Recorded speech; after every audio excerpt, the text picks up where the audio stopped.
Good evening, everybody. This wasn't quite the time I was planning on streaming, but we're here now. Let me just take a quick second to bring up the dashboard, and then we will hop into the game.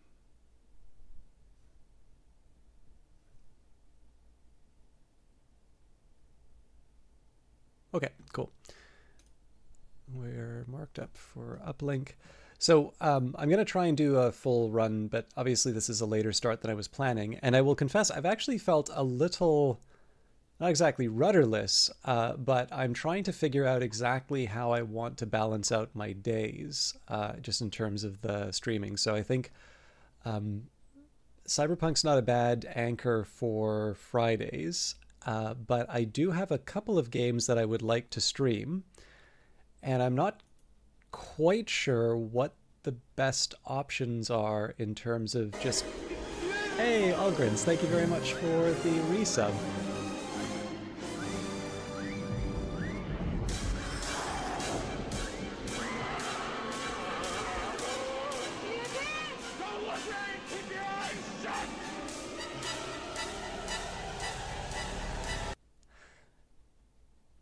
No, no problem at all. That is a wonderful reason to see a quote unquote interruption. But I mean, it probably doesn't hurt to mention this again. But one of the ways that I sort of structured the stream, you'll notice that I tend to really minimize the extra stuff that appears on the screen. So I have sort of a out of focus NASA image for the background. Particularly, this was when I was playing games which sort of had a 4:3 aspect ratio as opposed to the usual 16:9 now. And, there are a lot of things that streamers do. And in fact, there are a lot of arguments that they are very smart things to do and better for the audience. But what I've tried to do is reflect on the things that people have mentioned they like about the broadcast and sort of play towards whatever strengths I have as a broadcaster.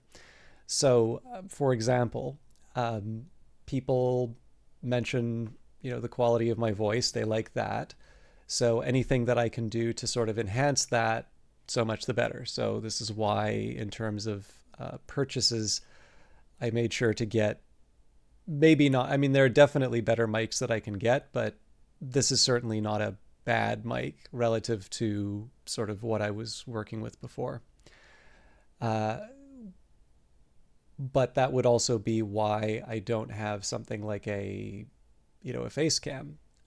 Yeah, I think I could probably get by with being somewhat expressive in terms of facial expressions or things like that. But it's one of these things where, particularly at the time, the pendulum swung the other way a little bit. But for a while when I was starting on streaming, it was definitely the case that quote unquote, everyone needs a face cam.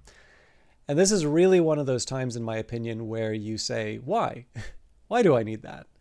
And particularly if I want to focus the attention on, vocal qualities, if that's going to be the only way that I can express myself, I want to make sure that I'm not allowing very, very long pauses to go through without there sort of being some other form of support.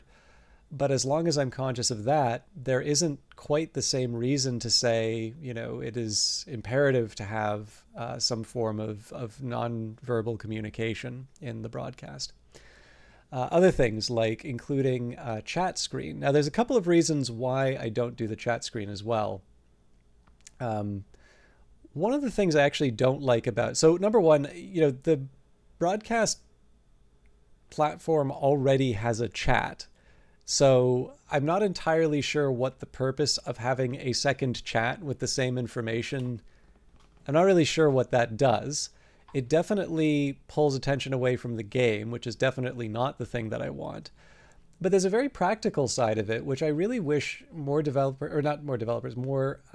streamers would think about, which is if you have muted or blocked someone, you have now created a mechanism through which you are now forced to see, well, not forced, I mean, you can always leave the broadcast, but you're effectively putting someone in a situation where when they have expressed a preference not to see someone's chats, you are now, this is now embedded into the broadcast. And I guess the question would be, to what end? I mean, maybe you're the sort of person who says, everybody should get along. There should be no blocking or muting or whatever.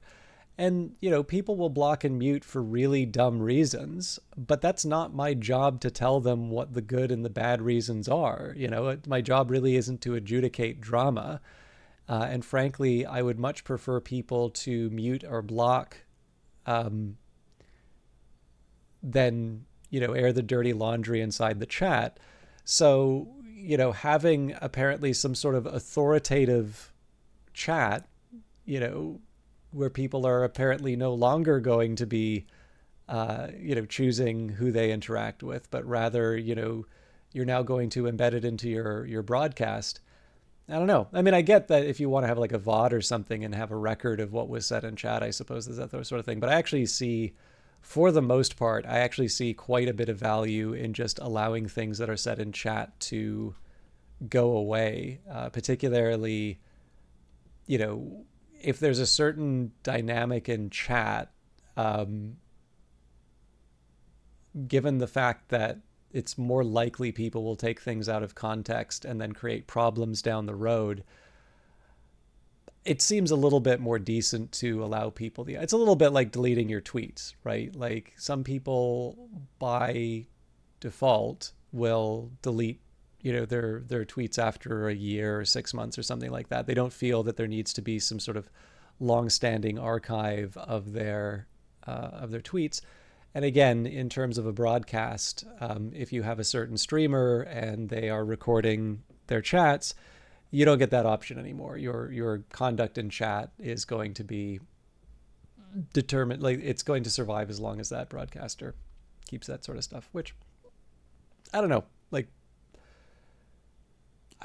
I hope people will behave decently and that's not a problem, but I still sort of feel that that's the sort of thing that an individual should choose. Like, generally, I just don't think the contents of a Twitch chat are something that needs to be enshrined in a VOD for all eternity.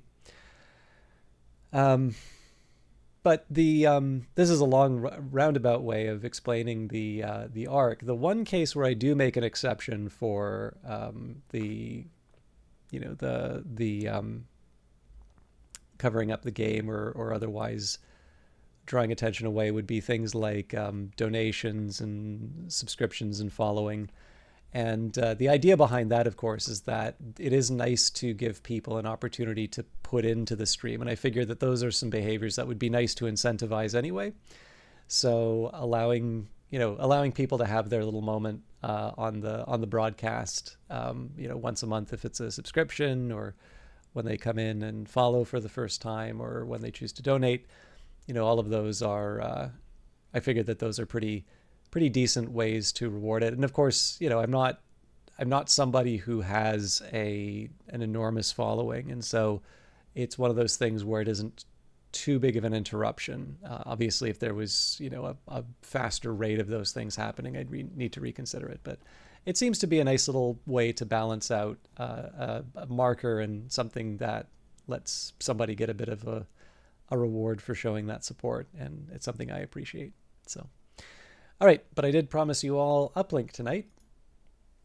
Now, I'm going to try and play around with the settings a little bit.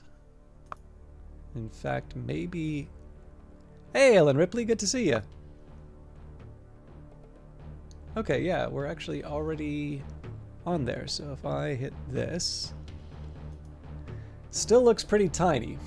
All right, so someone did mention that there's a mod, I think, called Uplink OS, and I did take a quick look into it. There was a introversion video that had them talking about it, and I was intrigued. I definitely am interested in the idea of something that will... So it was described to me as modernizing the interface, and...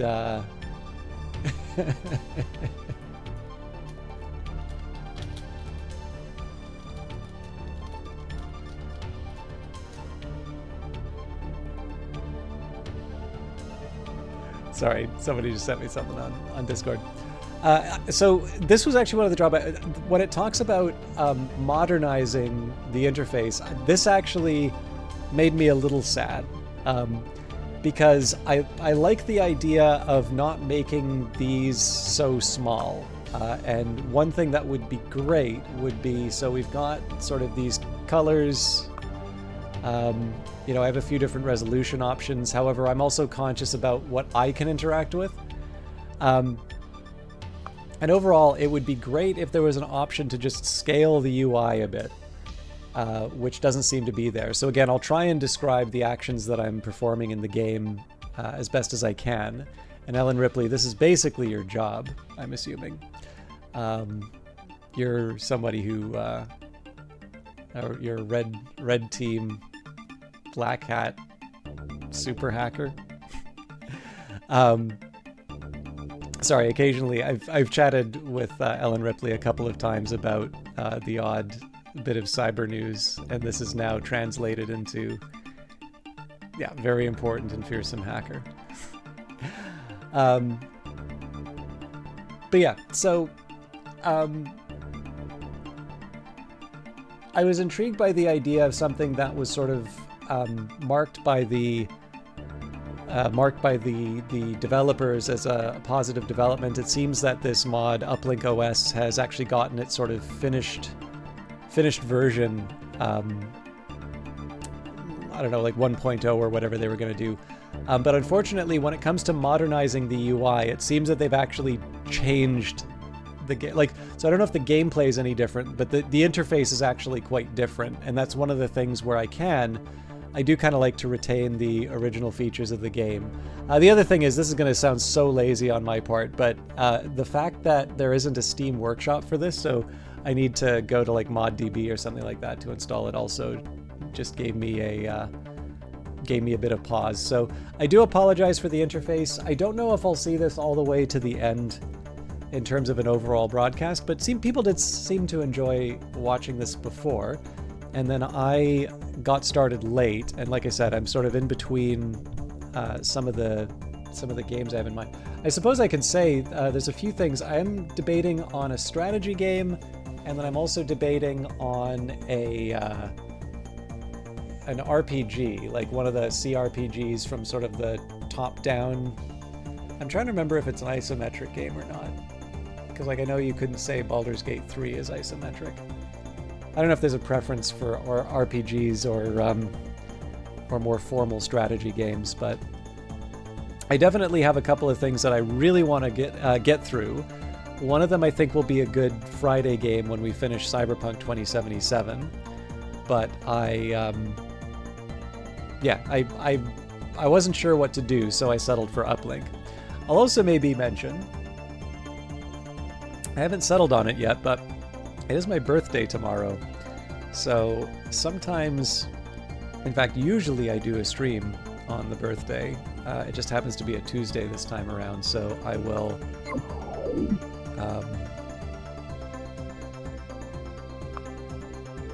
I may make an exceptional stream. We'll see. Okay, so first thing we want to do is get the trace tracker up.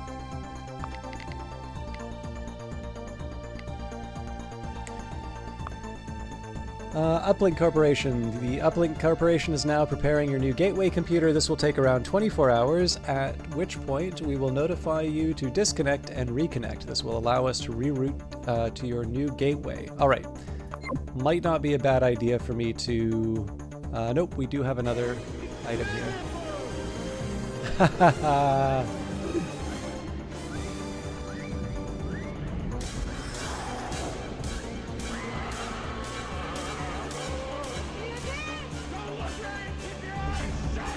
I mean, it's Bastille Day, so we'll just say that it's a happy belated Bastille Day, right? Olaf, thank you very much. I tremendously appreciate how long you've been subscribed to this stream, especially because lately I know I've really been bad at the time that I've been getting started. I've not forgotten what we chatted about a few weeks ago. Now, on my end, I don't actually have confirmation yet, even though it's getting to the point where, like, we need to make some decisions soon. So my location has changed a little bit, actually. So I'm going to work out. I want to figure out exactly what my schedule is going to look like, and then I'm going to coordinate with you. But needless to say, one way or another, I'm going to reach out to you as soon as I know what's going on, and we're gonna get this sorted out. So, but thank you very much for the subscription. Okay. Steve Jackson Games destroy corporate data of a rival company. We are becoming tired of the competition provided by a rival firm, and we have decided to put an end to their activities. Break into their main computer, IP below, and destroy all files on their system. It would be in your interest to remove any trace of your actions, as the company will not be pleased when they discover what you have done. And this would be for the Electronica Software Central Mainframe, IP 63939425806. Send notice of completion to Steve Jackson Games. Now, what I don't remember here is if we... So it's possible that this is actually done and we're just waiting on the news. That's great to hear, Olaf. I also noticed that a few of the VODs had like either interruptions or otherwise, like my internet's been pretty dodgy. And then I think there may have been a few episodes that got caught on the wrong side of the auto delete, but I am a little conscious of the fact that, I am a little conscious of the fact that there are people who actually get to experience the stream through the VODs, and it's something I really appreciate. So I don't want to take that for granted, which means I need to get a little bit better at being on time. Like, by default, I usually just try to upload it right away, but especially when I do a late start, it's a bit harder for me to keep up.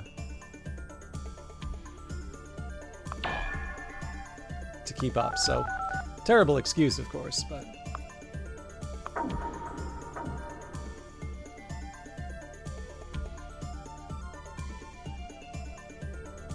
Okay, well, here's what I think I'm going to do. Bank-wise, we're doing okay. We've definitely got lots of money. What I think I'm going to do here is let's go back to the Electronica Software Central Mainframe.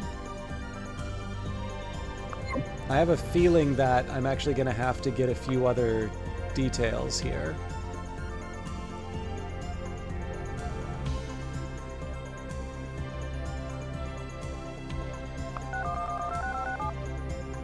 Yeah, so I need the voice.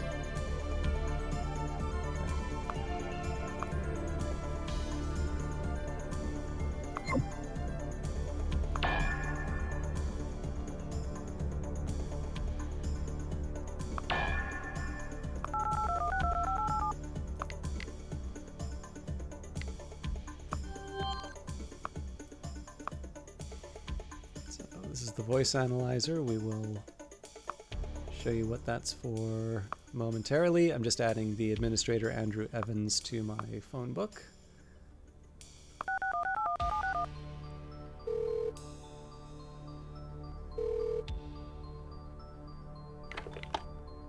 Who's there? Hello? Hello? Who's there?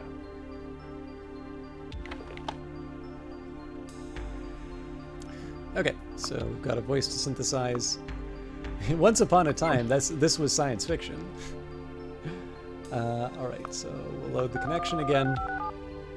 Now, if I recall correctly, we already made quite a bit of money, so we should be able to bypass a bunch of this stuff.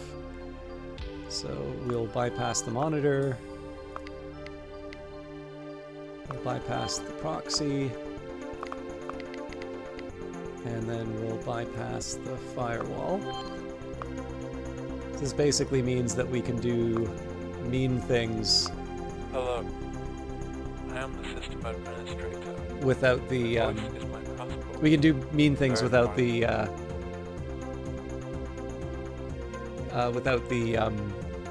detector going off.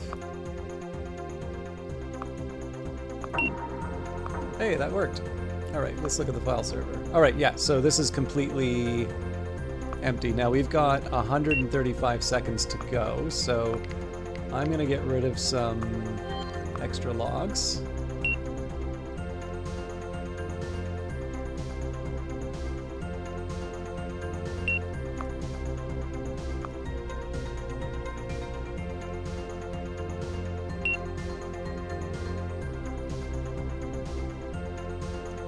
So this is just a question of getting the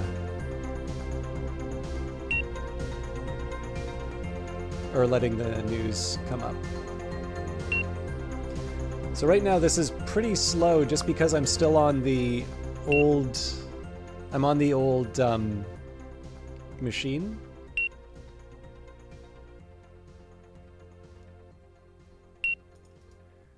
So I'm definitely putting a heavier burden than is entirely appropriate.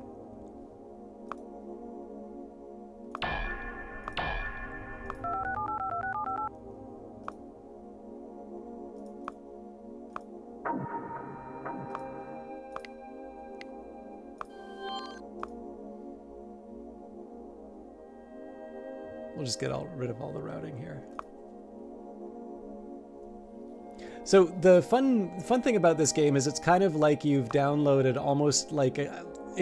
So I guess if you were to make Uplink today, the argument would be that what you're doing is you've basically signed into some kind of hacker software as a service, right? So this is almost like the Amazon AWS for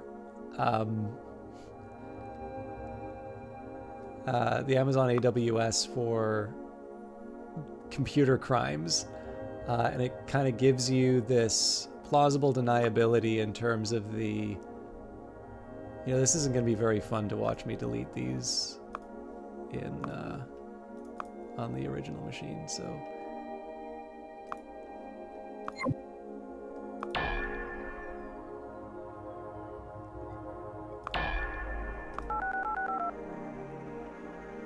This is not the machine I wanted.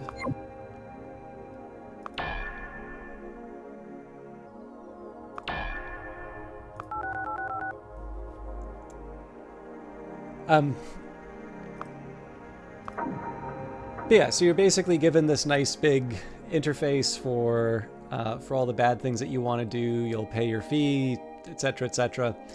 And this is definitely sort of a Hollywood hacking kind of game. So you go in, you try to achieve your mission objectives, which in this case was to erase the central mainframe for Electronica software.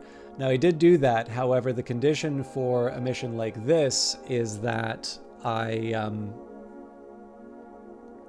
the conditions will be that there's actually a report. So the idea here is that this is a hack big enough that it would make the news. And so until my employer can actually see that I've fulfilled the mission, it's not there. Now, it is kind of fun. So one thing that we confirmed over the course of playing this game is that there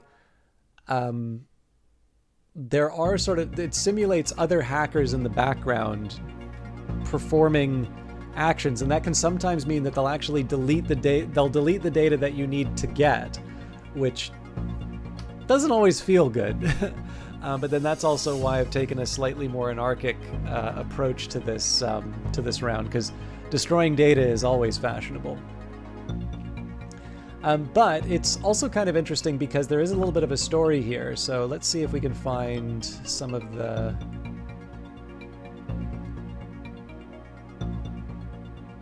details. So a lot of these are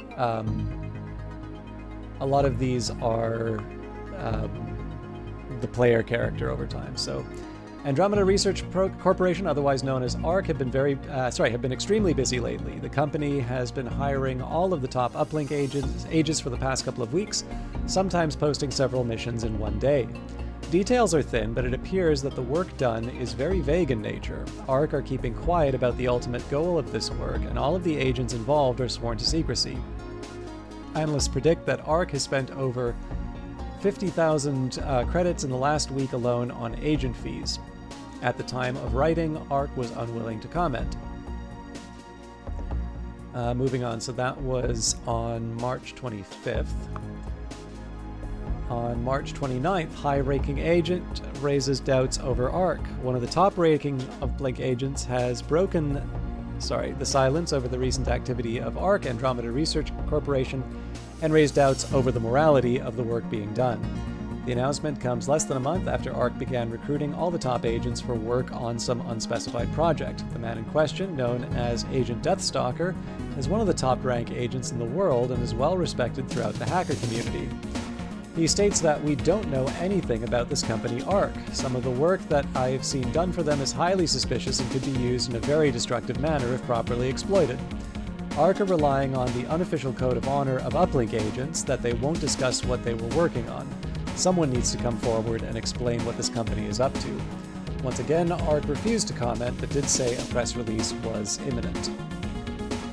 April 1st, top Uplink agent reassures community. In a surprising development in the mystery of Andromeda Research Corporation, ARC, the #1 rated Uplink agent, has come forward and tried to reassure the community. This comes 2 days after Agent Deathstalker publicly expressed concern that ARC was hiring agents to work on some kind of weapon. The agent, known amongst the hacker community as Tempest, said, I think Tempest is an actual thing that's used to classify hackers. Says in his statement that I've been working for ARC on a confidential project for the past 2 weeks. The project is immensely ambitious in nature, but is nothing to worry about. ARC have been keeping the public in the dark to protect their trade secrets. Uplink agents should not be afraid of accepting jobs from this company. Some people have said they think ARC are building some kind of military weapon. I can say that I have had full access to the ARC central mainframe for the past week, and there is nothing of the sort on the system. What they are doing is being kept under wraps, but is definitely not a weapon. Agent Tempest is a well-respected hacker with years of experience, and his comments will certainly reassure the community.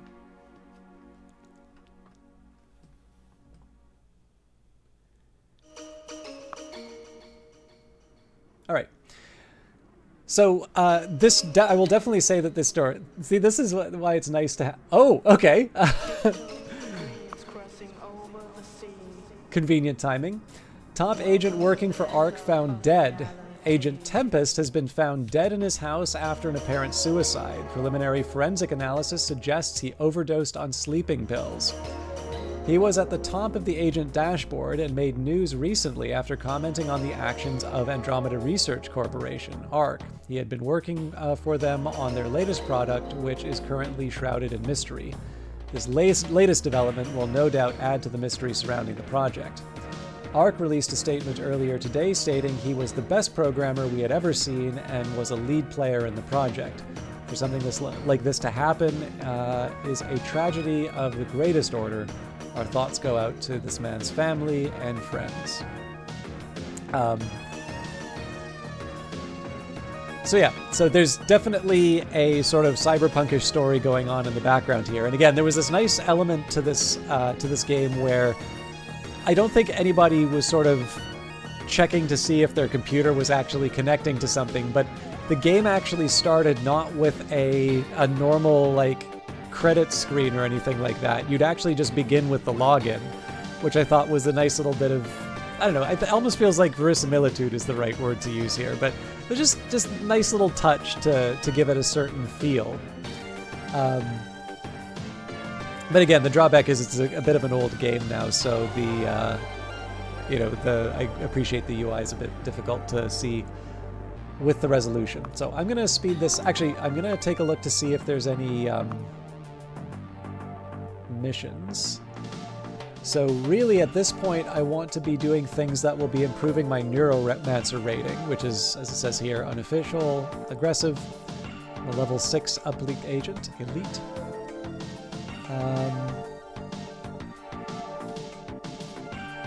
Well, destroy rival software in development. Payment for this job is 11,000 credits. This job has been assigned an uplink difficulty of 7. An uplink rating of knowledgeable or above will be sufficient for automatic acceptance. Oh, this data is stored on a LAN.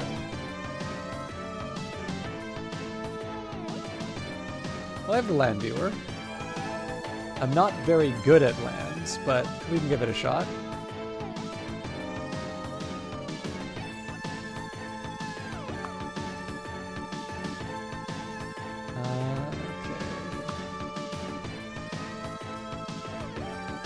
Here's the target. The data is owned by Digital Labs. How secure? We expect security to be high. You will certainly encounter proxies or firewalls. I want more money. Okay, we'll give you 12,100 because of your reputation. Okay. And yeah, until I get... So if I try to send this off now,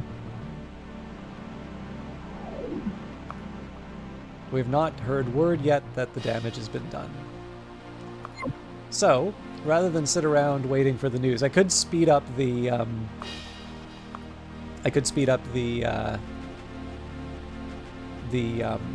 timer up here, but I think we'll just take the time here to access the Digital Labs local area network. Maybe one of the things that I will do first is take a visit to Internic.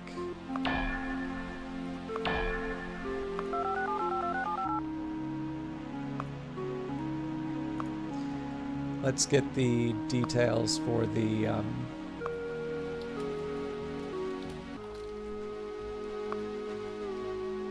we go.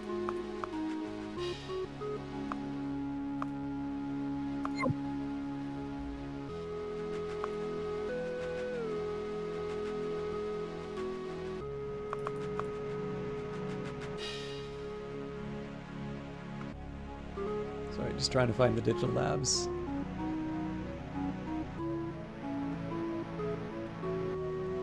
So there's the land, but presumably that's not going to be accessible until we've gone through some of the other...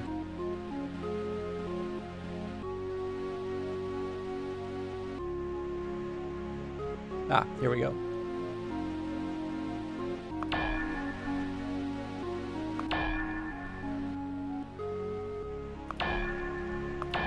Okay, so I'm gonna save this, and the first thing we're gonna do is visit the public access terminal, which... No. There we go. And this is, of course, to get the voice. Digital Labs public access server. So take the voice analyzer.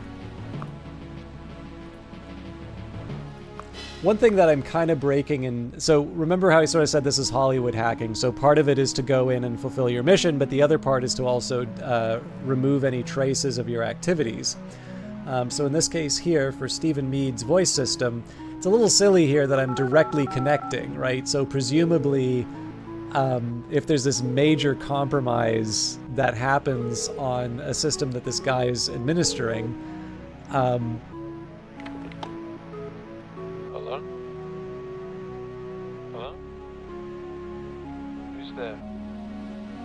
and he gets a suspicious phone call like that, presumably they'd be following up, and you know, I've connected him directly, connected directly through my machine. But on the other hand, it would be completely tedious to try and you know, do all of these connections. So I'm glad they decided not to force me to do that. External router accessed. You have accessed the local area network of our company. The system is not open to external communications from the net. If you reach this page in error, please disconnect now. Your IP has been logged. If you continue to connect to this private network, our system administrators will begin tracing you, which could result in legal action. So let's take a moment here. So we will do the proxy bypass and the monitor bypass. This doesn't give us unlimited access, but we should have... Oh, you know what? I don't own any LAN tools. Damn it. It's because I don't have the memory for it. Okay, so... I didn't do anything too naughty, but just to save myself some trouble.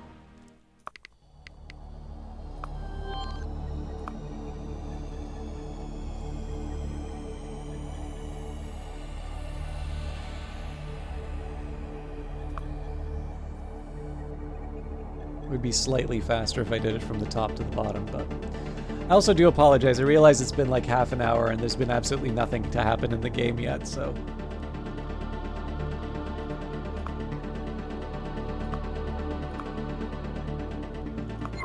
So here's what I'm going to do. I'm going to, first of all, go to the Uplink internal services system. I'm probably going to lose the voice analysis.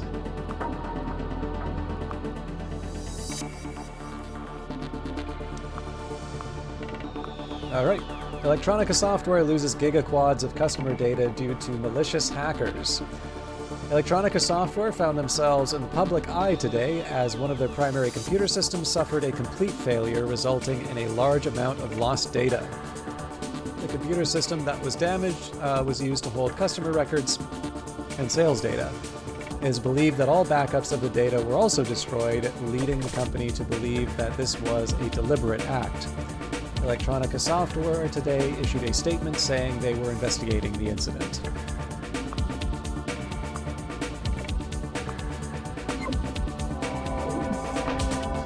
Congratulations on your success. Funds transferred, 8,250. Thank you for working for Steve Jackson Games. All right. We are about to begin the installation of the following hardware into your gateway machine, Turbo CPU, and we're about to begin installing the following hardware on your gateway machine, so the rest of it should be coming in momentarily. Following hardware has been successfully installed on your gateway machine, CPU. Following hardware item has been successfully installed on your gateway machine, memory.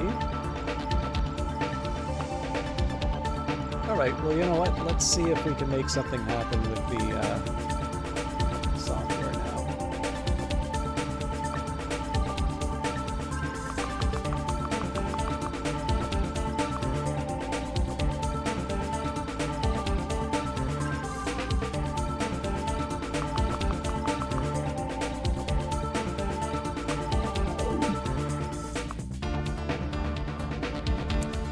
It has come to our attention that your bank account has gone overdrawn without authorization.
Alright. So now I gotta pay my stupid fee. Just 1, 1, 1, 1, 1, 1, 1, 1.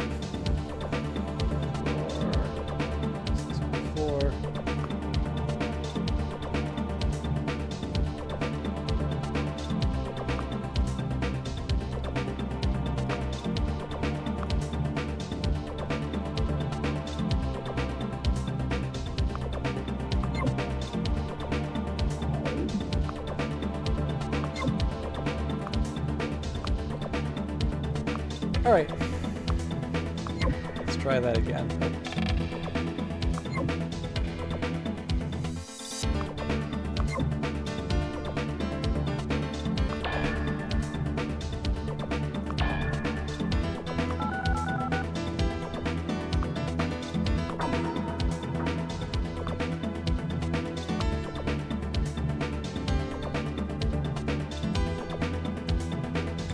Okay, so we got the LAN probe and scan.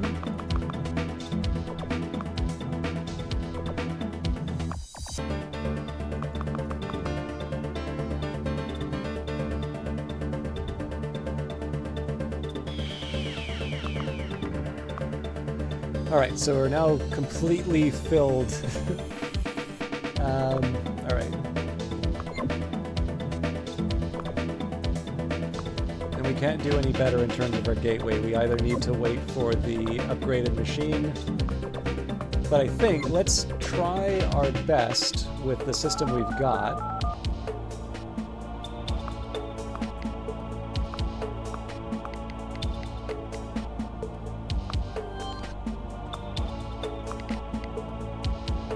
And the worst that happens here, if I don't have, if I do need the other tool, then we just wait. So probably should have seen what.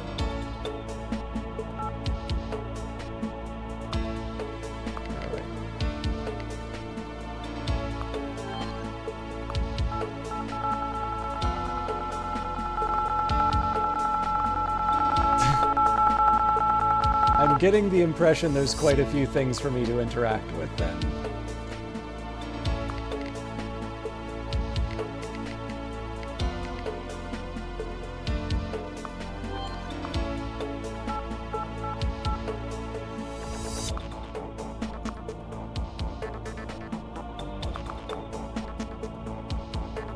Interesting.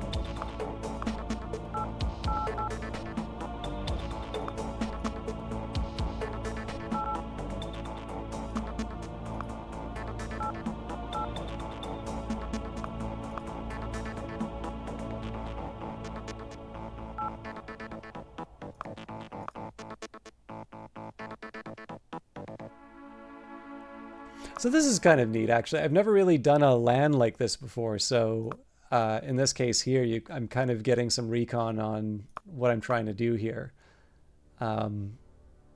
which is a little bit different from the urgency of the normal normal missions I do.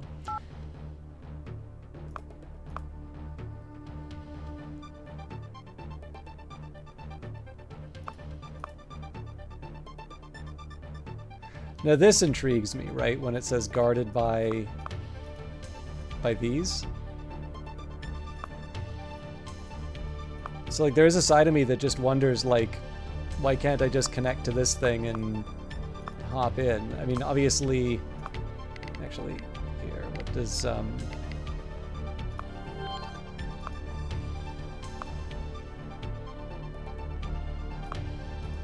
don't know what that got me. I should read up on that later. So if I just connect to this thing, try connecting here then.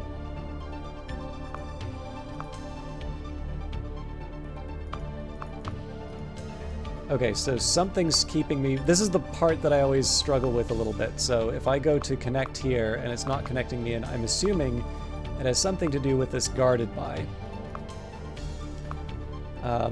So I'm gonna head down this path, and then this path.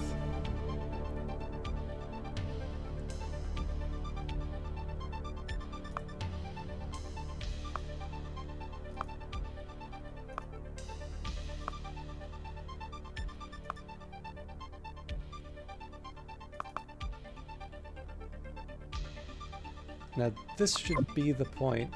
Oh, here we go. Okay.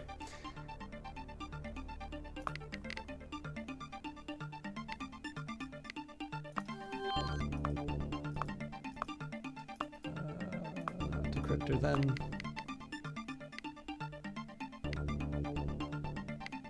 No. Ah, oh, nuts. Okay, so I don't have the tool to get past the elliptic curve encryption. Okay, well theoretically I can back out.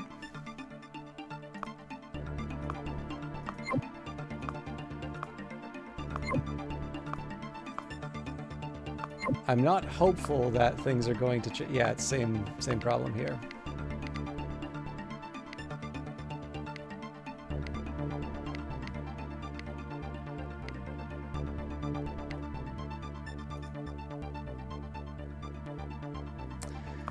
Okay, so unfortunately I need to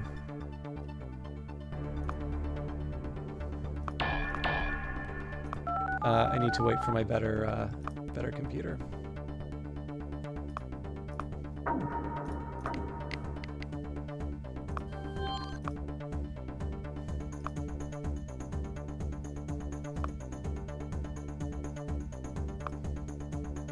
Do have a better processor though.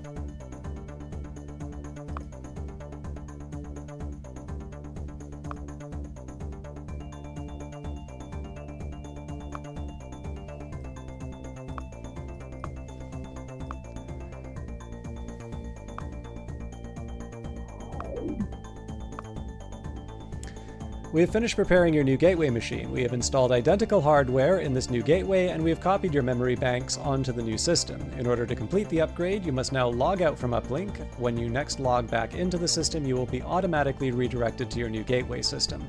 We will then immediately dismantle your old system and wipe the memory banks of all data stored. Regards. All right.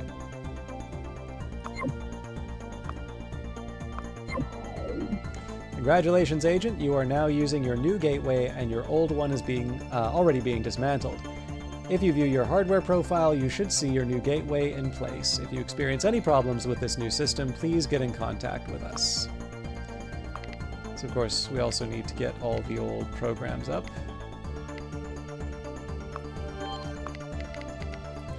But you can remember what my old computer looked like. Lots more expansion room on this one, so...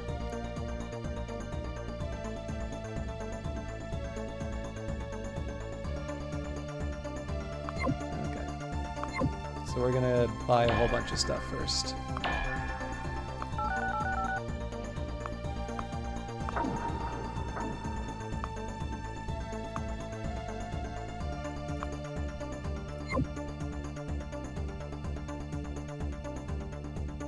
So we're gonna have 7 more processors.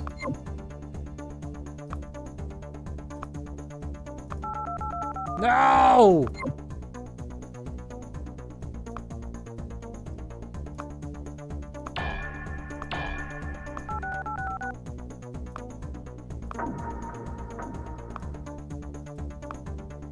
How's it going, Vanguard Master?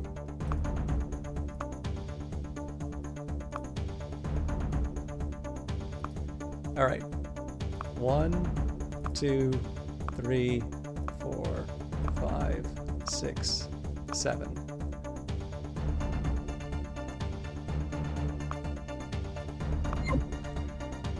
One, 2, 3, 4. So 12 for memory.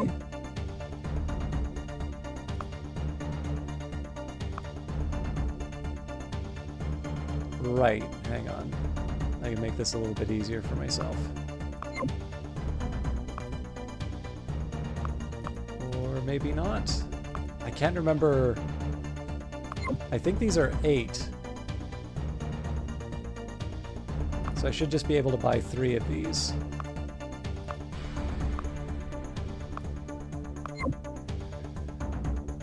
Okay.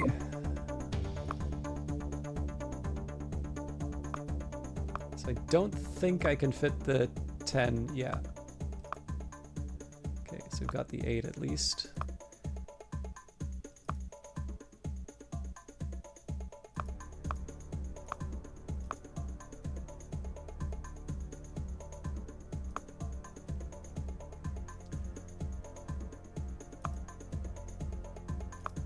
And again, because we're already full up on the stuff, there's really no point. I kind of just need to wait for all of the stuff to become available. Going all right, other than a slight glitch which caused with your computer that caused it to crash in the middle of... I'm going to assume I know what that stuff is. Sorry to hear it though, Vanguard Master. Hopefully this will be a sufficiently diverting break for you, although I realize I've been sort of very slow today. Cree, wonderful to see you. I will actually say, because we've got a few good people here. We've got Olaf, we've got Ellen Ripley, we've got Cree, Algrins, Vanguard Master. Welcome all of you. One of the reasons I'm doing this tonight is I have a few candidates for things to broadcast, and I'm still debating which one I really want to do, which one I want to do most. So I I'm currently sort of debating between a more traditional strategy game and then I actually have a few CRPGs and a varying vintages. So I've got some like more modern ones and I've got some really old school ones. And a lot of these are games that I've actually never played before. But I'm kind of curious what people's mood is for. So for something like, having done the Ace Attorney series, does it make sense for me to do something, a CRPG would be a little bit closer to a visual novel, whereas a strategy game isn't devoid of story, but then that's going to be a little bit more focused on things like gameplay. Good lord. All right. Good luck, Vanguard.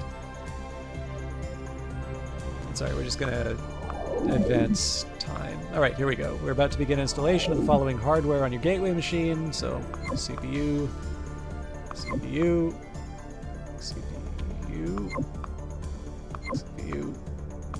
Should have done the memory first. Then I could have bought all this stuff while the rest of the upgrades were coming in.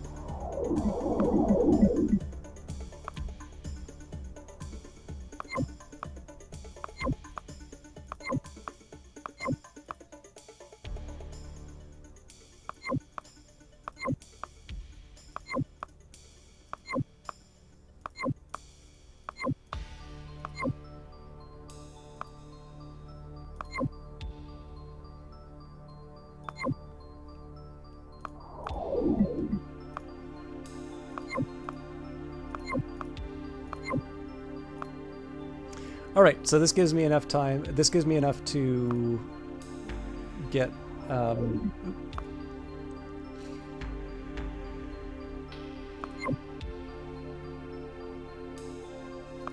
Gives me enough space to get the remaining items. So we have the decryptor. Let's get the decipher now. Let's also make sure I've got the right bank account.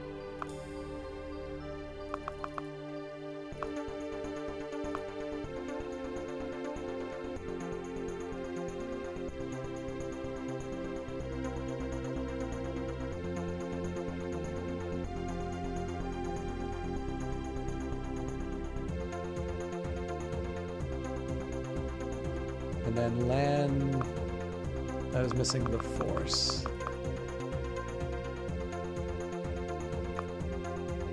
So that should be everything that I need.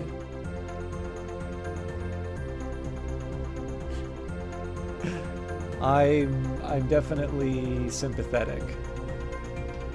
Actually, come to think of it, so I didn't mention any city builders, but I imagine that might be an ideal.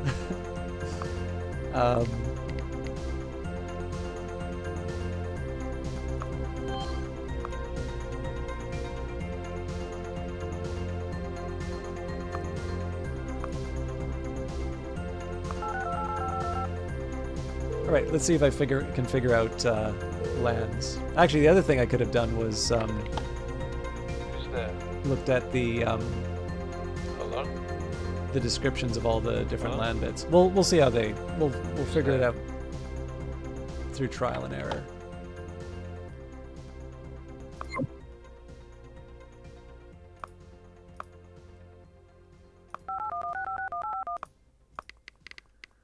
All right.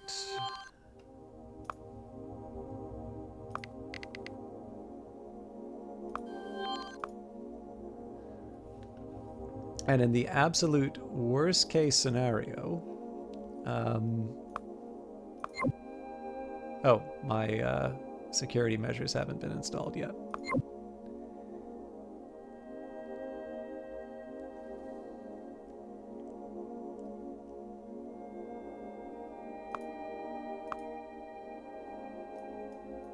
All right, let's try this again.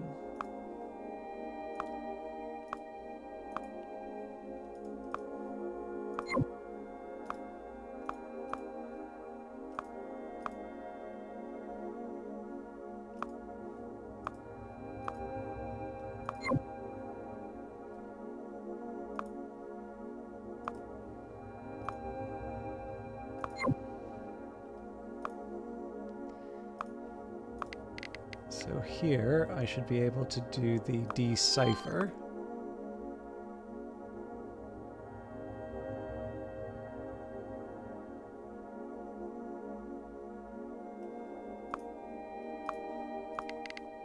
Now this I would normally be worried about provoking a trace. All right.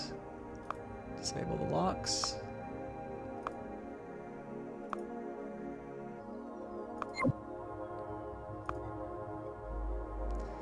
That's a little funny.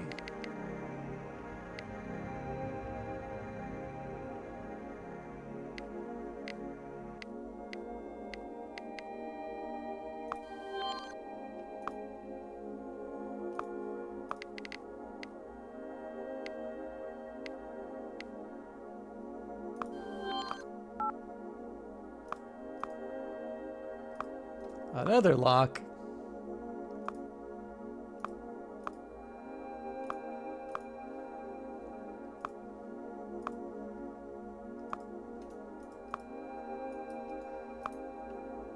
All right then.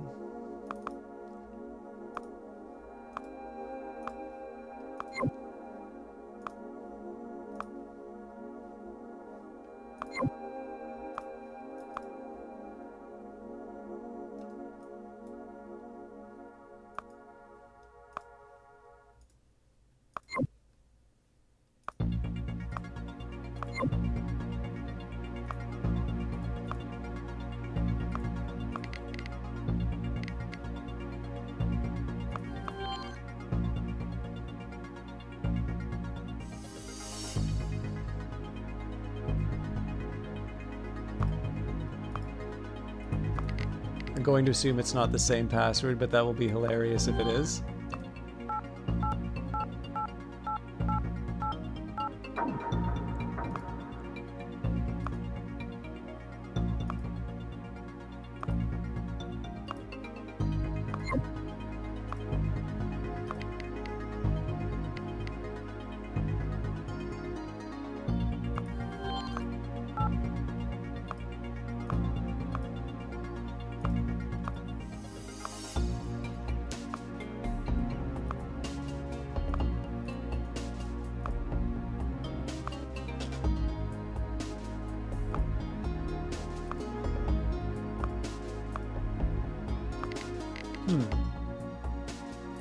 Oh, here's what I'm wondering.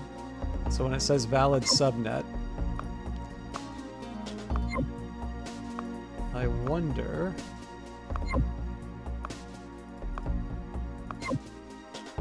Terminal access password verification will be required for further systems access. All activity through these terminals is logged and analyzed on a daily basis. If you're not a registered employee of this company, you must disconnect now.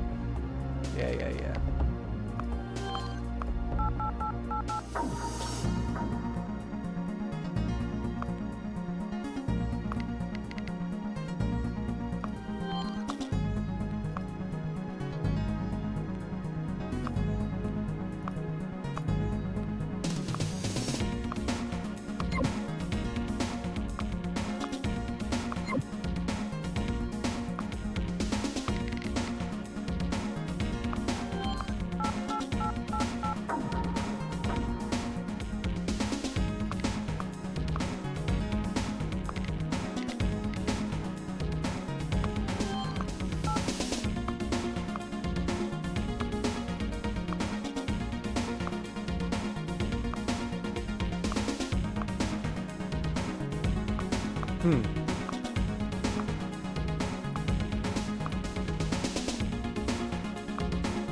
So this is the part that I'm sort of struggling with a little bit, because we've got...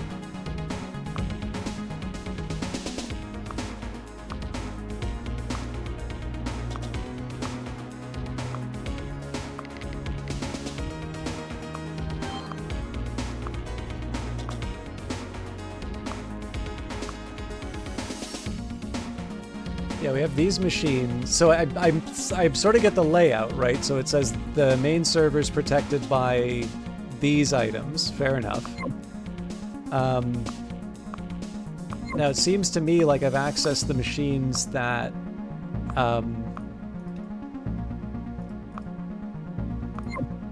that enable or disable the locks, right? Apparently it wants me to do that again.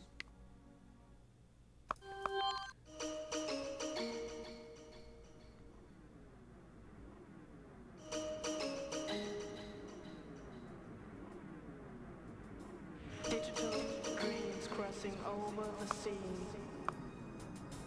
Welcome to the deadlock of reality.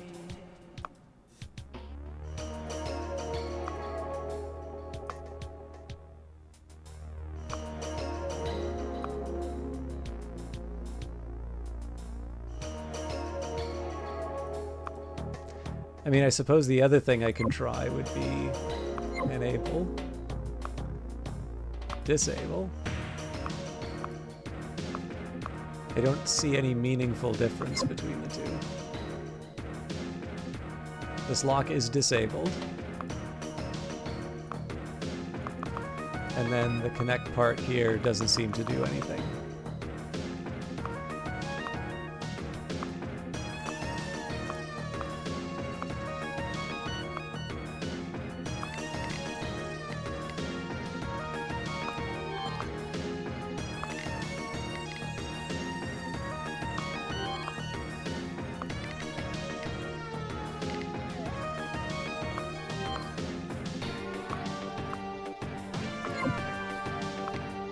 Thing is, I believe that one of the options I have is to force my way through those, but the problem with that is it alerts the administrator, and I'm trying to learn how to handle these things a little more elegantly.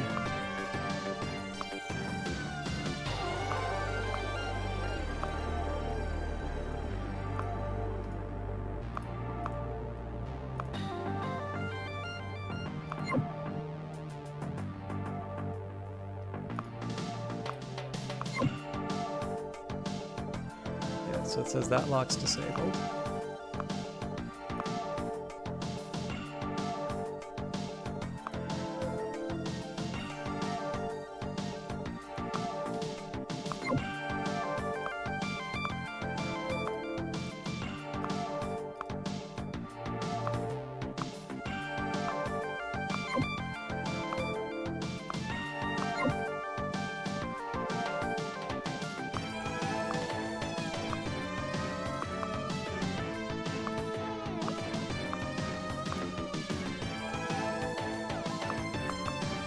Now, for one reason or another, I can't seem to access that terminal. Right, this is the one that had admin.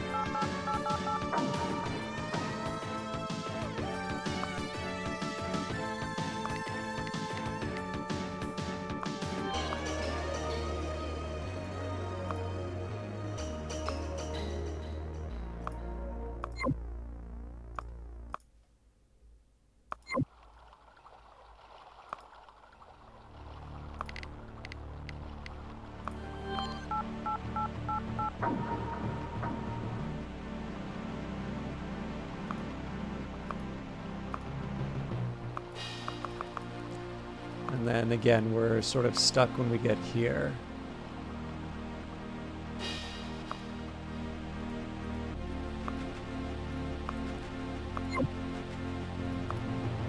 As a matter of experimentation, I'll see.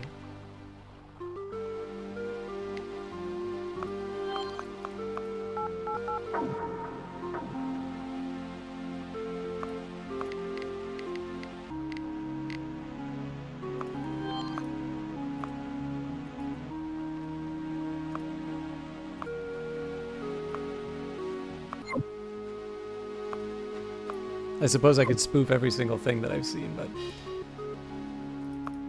mostly just kind of hearing people's thoughts on different types of games that I can play. It's also partly just a way for me to try and involve people while I'm struggling to manage lands. If memory serves, the first time I played this game, I don't think I ever figured out lands.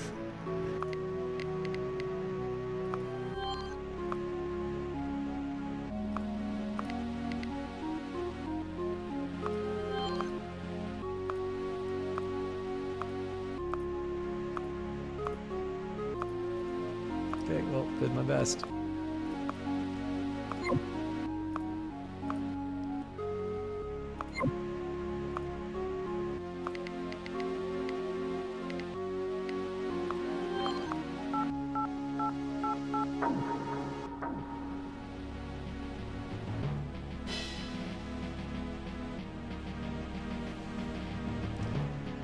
Oh, you know. Mere reflection of my mortality.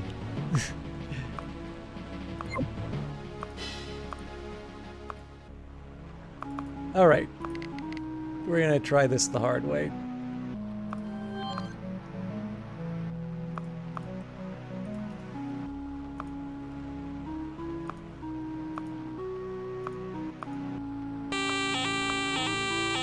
Okay, administrator's on. Hello. I am the system administrator. My voice is my passport. Very fun. This is rather scary, timing-wise.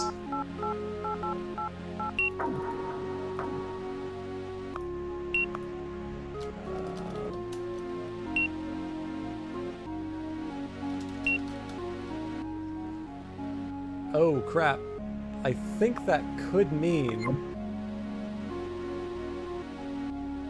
I can't remember if this means I'm caught.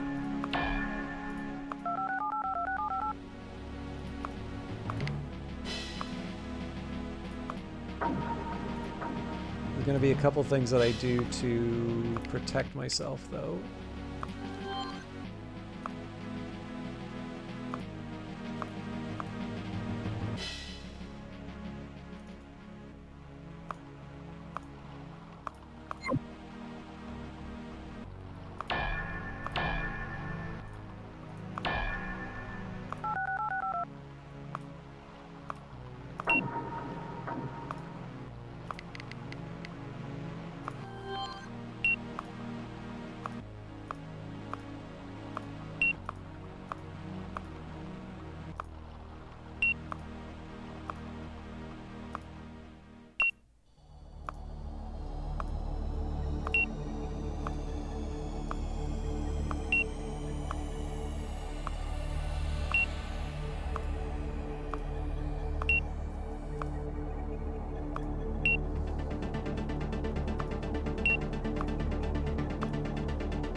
Sorry, I realize watching me delete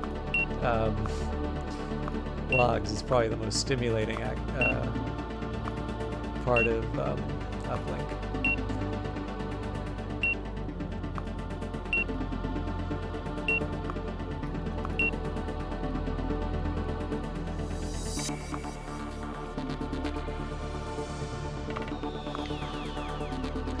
Now, we don't have the security system in, which strikes me as a little funny, to be honest.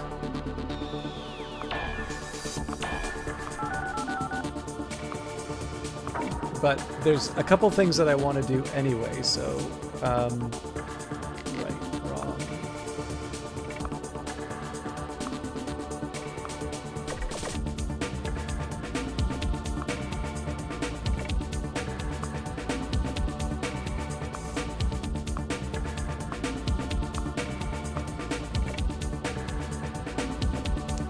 Alright, so we're going to go to help.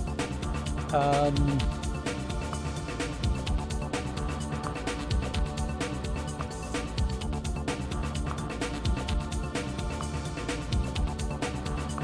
there's nothing on lands.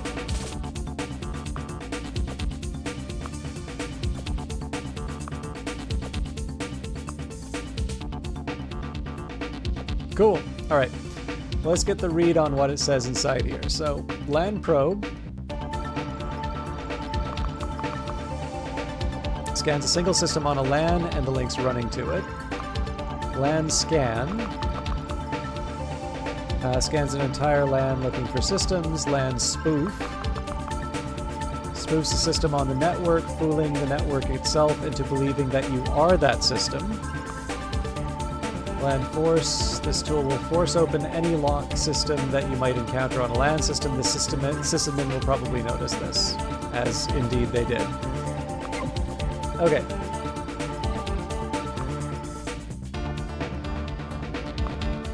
So I'm going to take a quick second. This is going to be one of the rare cases where I'm actually going to look something up online. And it's just specifically to see why I couldn't access that area.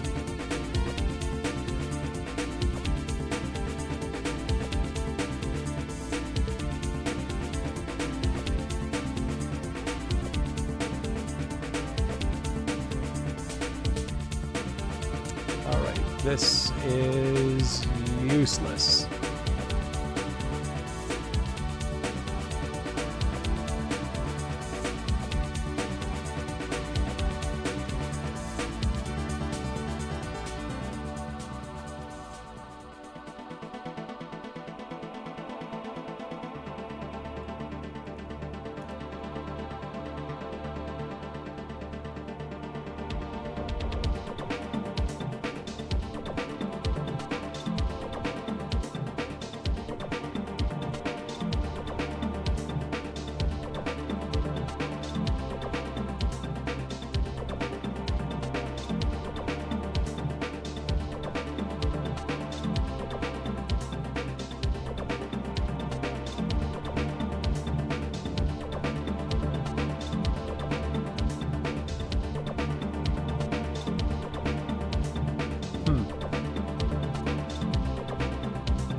I'm not too crazy about most of these online resources.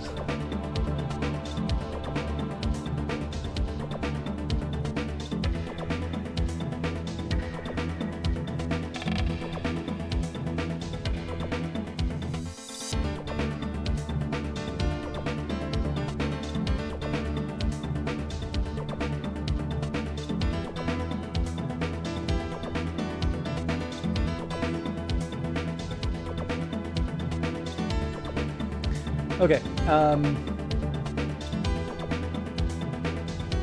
so there's one thing that it says here about LAN. So later in the game, some of the missions you will get to require you to hack a LAN system instead of an internal services or central mainframe system. These systems are hard to hack, require a lot of expensive software, and a lot of time. Every LAN is different, so there's no set way of being able to attack one. You will need to work out the correct course of action. You will need to take from what systems are present on the LAN. Following is information on each type of system you will come across on a LAN, and what you will need to get around it. Router, the first system you will see on a LAN. It connects the LAN to the rest of the internet. You can do nothing with these systems. Hub connects multiple systems on the LAN together. They have no security, and there is no need to do anything to them. You simply connect more than one system to another, e.g. a router to the rest of the LAN. Terminal, a basic computer connected to the network that the employees of the company you are hacking work at. These serve several purposes, though normally they are there to distract you and waste your time. On a system that connects to a wireless transmitter, a terminal might contain the frequencies of the wireless receivers on the LAN. By hacking the terminal, the frequencies will be displayed to you. Sometimes the terminals also form subnets that protect certain other systems. In order to be able to access these systems, you need to fool that system into thinking that you are part of the subnet. To do this, you will require the LAN spoof software. By running LAN spoof on a terminal that's part of the subnet, you can then access systems protected by the subnet. So we kind of seemed to have done that, but now that I know that for sure, I can try that a little more deliberately. Locks prevent you from moving further into the LAN. Before you can progress past the lock, you must deactivate it. There are two ways of doing this. The first is to use the LAN force software on the lock. This is the quickest, easiest way to get past a lock, but as soon as you do this, the systems administrator will log on and begin hunting you through the LAN, and a trace will begin on your connection. The second way is to find the correct authentication server for the lock, hack into it, and turn off the locks for yourself. This method is more time-consuming, as you must first find the authentication server, and they are often protected by subnets or hidden on other parts of the LAN. You can tell which authentication server is correct by the dotted yellow box that appears around it when you have the lock selected, along with the words controller. Authentication server, protected servers that control locks on the LAN. You can tell which locks a particular server controls with a dotted yellow box that appears around each lock, along with the words lock and unlock. The servers themselves are usually protected by a password and elliptic curve cipher, both of which will need to be broken before you can deactivate any of the locks controlled by the system. Wireless transmitter. Radio transmitters are used when sections of the LAN are separated from each other. When you connect to a transmitter, you will be presented with a screen requesting a radio frequency. When you enter the correct frequency, you'll be connected to the relevant receiver and be allowed to continue to the other parts of the LAN. You can find the frequencies required to operate the wireless transmitters on the LAN's terminals. Wireless receiver. These do little other than receive connections from wireless transmitters. There is nothing to do when connecting to them. They simply serve as connections. Modems act as in a similar way to transmitters and receivers. By separating sections of the LAN, you don't directly connect from one to the other. In order to connect to a modem, you first need to find its phone number. This is stored on the terminal on the LAN. Isolation bridge.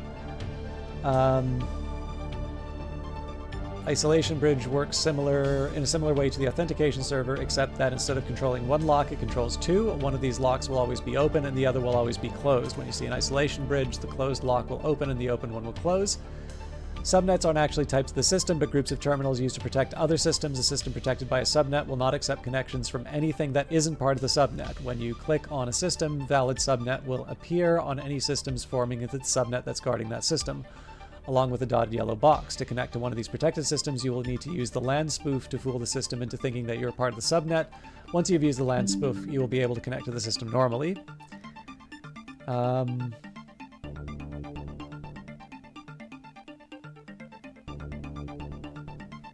And the rest seems to be describing things I feel like I understand, so we're going to try this again, but again, we'll be a little bit more deliberate in how we approach some of this stuff.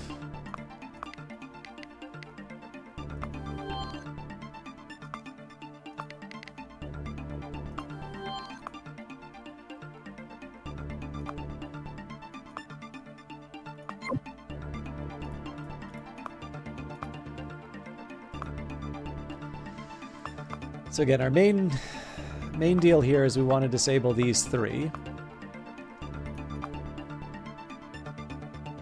Now, I guess the first thing I want to do is...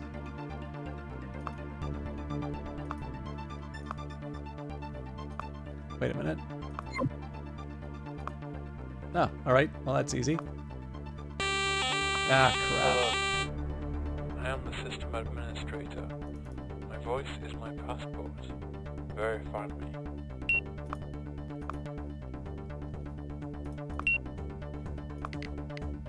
I think I'm gonna get booted.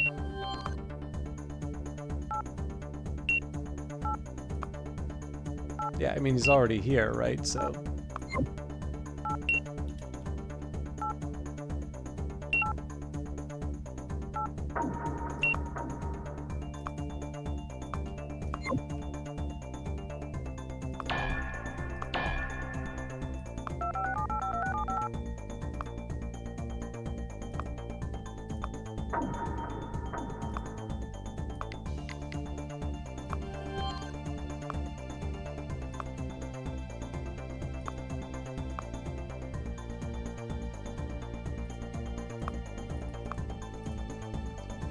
Alright, so, viewing a LAN. When you first open the LAN viewer while connected to a LAN, you might find things a little confusing, but things will become simpler as you get used to it. First of all, you have the main window, which shows the LAN itself. Displayed here are any systems you currently have found on the LAN. The dotted line represents your current connect path, and the white box around a system means that you are currently connected to that system. To the right is the information box, which will show some info on the system that you currently have selected. This box also has three options: back, reset, and connect. These will be explained later. If you do something that attracts attention to what you are doing, the system administrator will log in. A red warning message will appear, a siren will sound, the system admin, represented by red dotted lines, his connection path, and a red box around a system, the system he is currently connected to. When you connect to a system on the LAN viewer will close and the system will be shown on the main screen. Once you've finished with it, simply click on the viewer again to continue on your way. Navigating LANs. In order to connect to systems on a LAN, you will need to make a connection path through the LAN to that system first. When you first connect to a LAN, you will only be able to see the router. The first thing you should do is run a LAN scan. This will allow all the systems on the LAN that aren't protected by closed locks. If nothing appears, you will need to buy a higher version of LAN scan. Once this is finished, you should run a LAN probe on the router to show what it connects to. Run LAN probe on a few systems to give you an idea of the layout of the LAN. Now you need to make a connection to the first system. From the router, click the first system that is connected to, usually a hub. A dotted line will appear over the connection line to the hub. This line is your connection path. Clicking on another system connected to the hub will extend your path to that system. Continue this process till you reach the first system that you need to hack. This is where the three options to the right come in. First option is back. Use this to move your connection back to the previous system. The next one is reset. This will move your connection back to the router and reset any access that you had on the system, although the open locks will remain open. The third is connect. This is what you use to connect to a system that you currently have a path to. Click the system, then click connect, and the contents of the system will be displayed. If at any point the system admin should log on, he will try to hunt you through the LAN by following your connection. If he reaches the system you are connected to, he will disconnect you from the LAN, which basically means I don't really have a whole lot of time to do anything. And then attacking LANs, the first thing you should remember about a LAN is that just like other systems, they have proxies and a monitor, which will need bypassing or disabling if you intend to be successful. You should also make sure that you have the voice print for the company's administrator before you connect, as you will need it to enter the main server. Since every LAN will be different, there is no set way of attacking them, and you don't know what types of security will be on the LAN. Use the above information to tackle each system as it comes. Remember that using LAN force or connecting to the main server will cause the system admin to log on, and the trace will start on your connection. As long as you have the right software and don't rush and make mistakes, you shouldn't have any problems hacking a LAN. You should also remember that if the system admin reaches your location on the LAN, you'll be cut off regardless of how long you have left on the trace. You can tell when he logs on because the siren will sound. All right. So now I need to ask delay system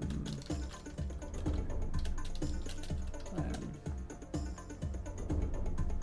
So introversion forums, how do I fool a LAN admin? Okay, I hacked my first LAN. I feel so proud. I have to connect to a dial-up modem in order to get to a central mainframe. As soon as I hack it, the sysadmin logs on and gets me. There's no way to avoid this, and there's only a short jump from me to the modem. Is there any way to fool him? First things first, using bypasses, etc. delays the time for the admin to pick you up. You should avoid forcing locks. However, when they're simply picking you up soon after connecting to the main system, one way to avoid getting caught quickly is to have a long path to the central system as possible by routing through multiple systems. Try to loop through the LAN back to the system.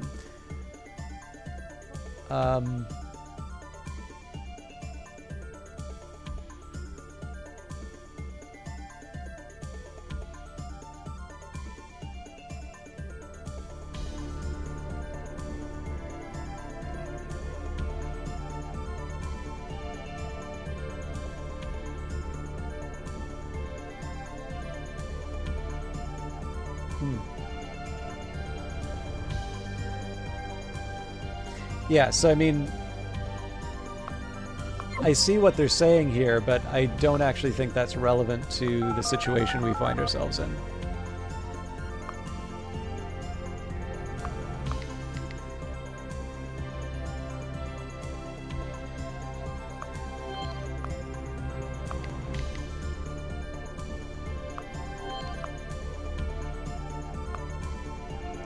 So there's basically only one way to the main server as far as I can tell.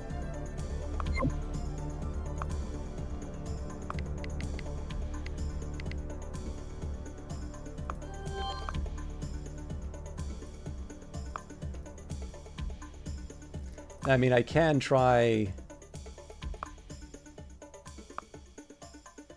a big winding path.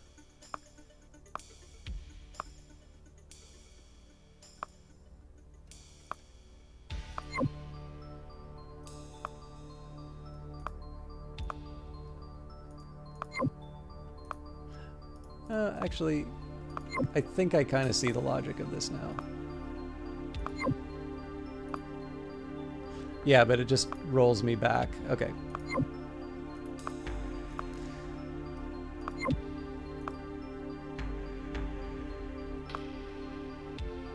Hello, I am the system administrator.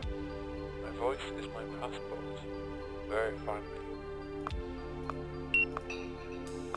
Ah.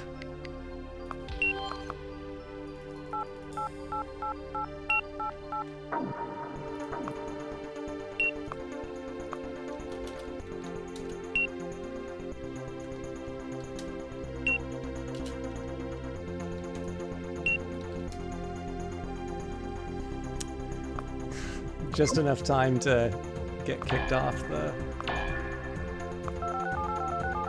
So there's a little bit of extra time that I can get myself, but I don't actually see this... I don't see this buying me enough time.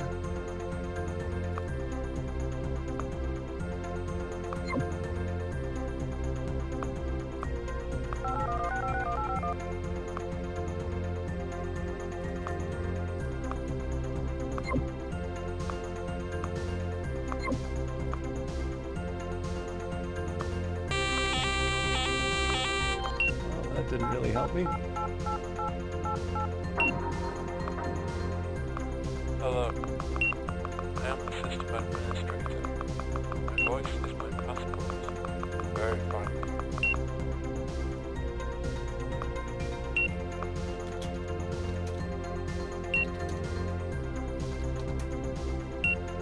No! Oh, shame on me.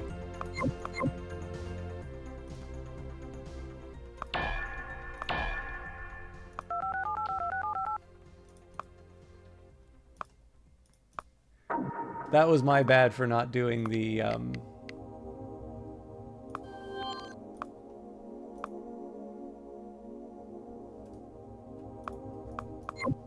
for not clearing out the proxy and such. Okay. Again, I don't think this is quite the way to do it, but I also don't have any better ideas.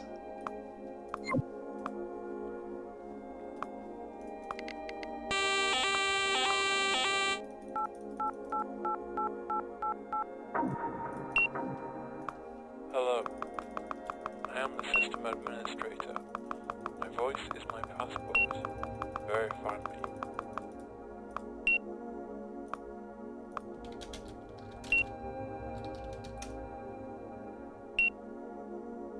So I think I'm going to get Can before all these go.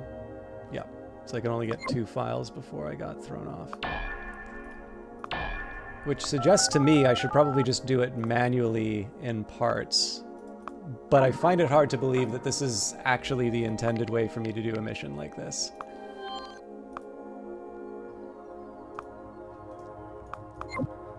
At this point I just want to get the mission done, so...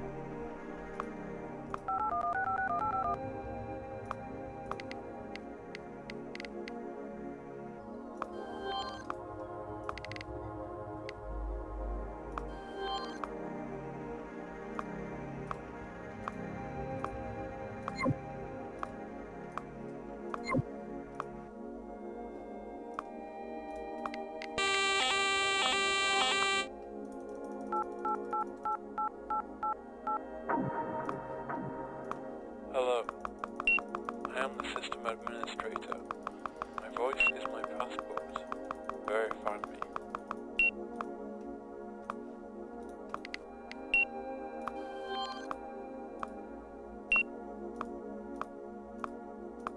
So much faster than the console.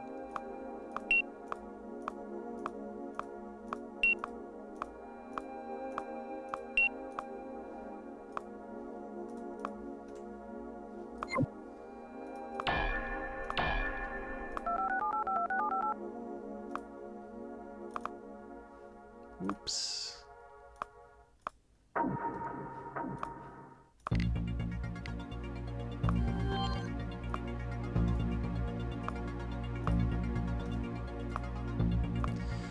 Okay.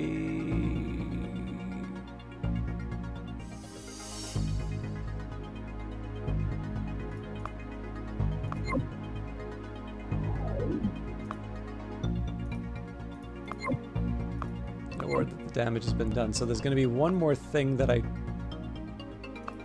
try to do.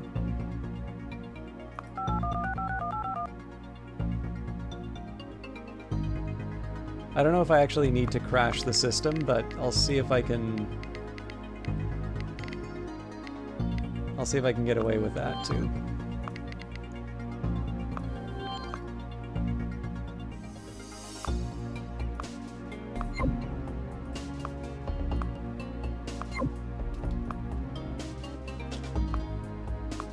Hello. I am the system administrator. My voice is my passport. Very fun.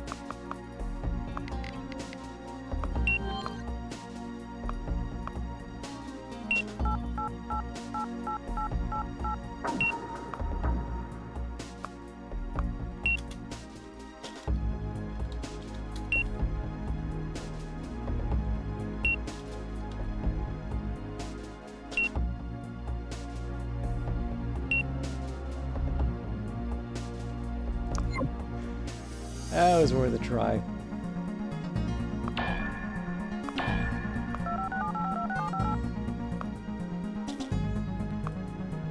So I'm basically going to need to hope that the that deleting all the files was sufficient. And the target here was a sentient core.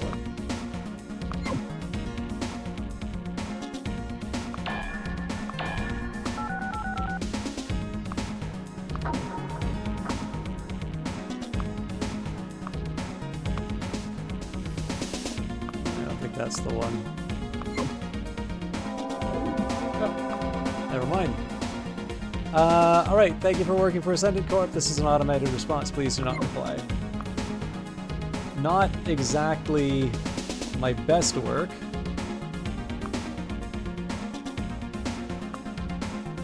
Destroy customer records on a sales system.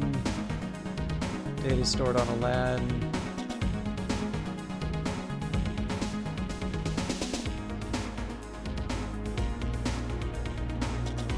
You know what? Let's go for it.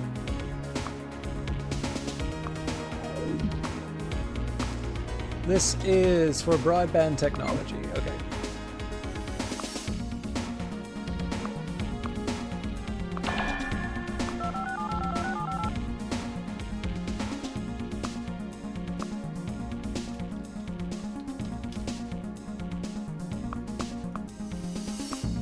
So we'll do the usual trick, which is to get the sysadmin.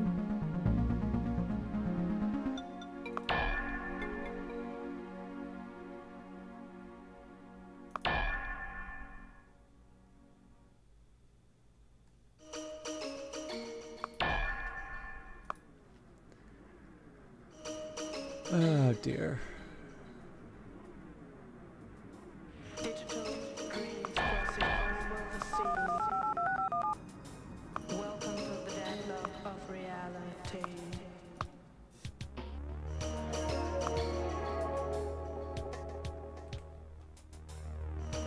Figure Stephen Mead suffered enough. We won't call him anymore.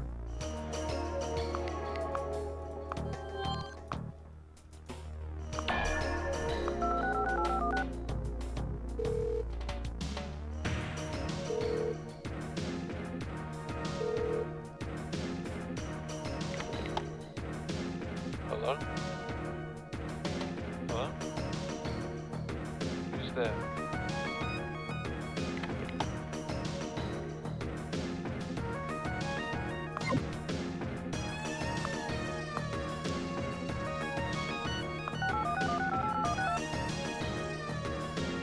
Alright, so this is basically going to be like the last one, only I'm going to, again, part of this is about getting a little bit better at the lands, so I want to, one, move somewhat deliberately through the network, and then number two, see if I can make it so that I don't have to sort of race the sysadmin each time. So one of the first things that I'll do here is the land scan. Okay then.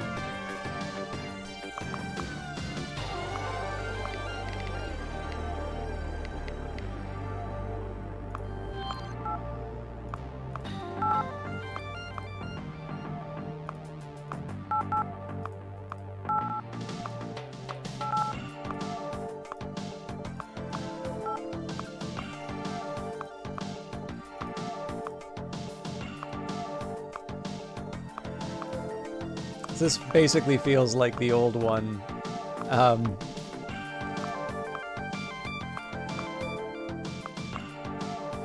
Yeah. This basically feels like the old one that I was on, only upside down.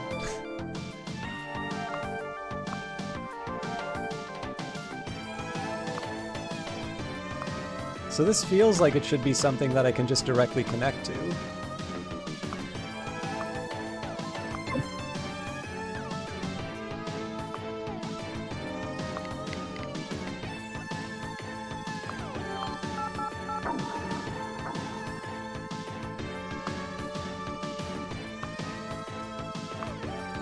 But this is, again, another case where I get a little perplexed. It would seem to me that I should be able to... Given that I'm on this terminal, I somehow need to remove this lock. But I'm not actually able to access it somehow, and it's not giving me any indication of where...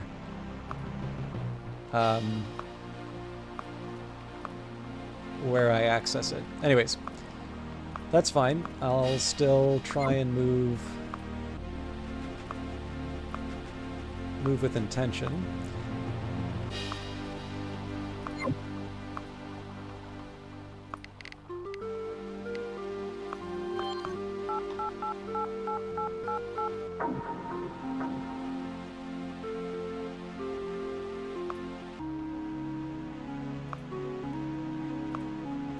It says this is part of a valid subnet, so by my understanding of how these work, I should be able to spoof this. So then I can go back and reconnect. Password verification will be required for further systems access.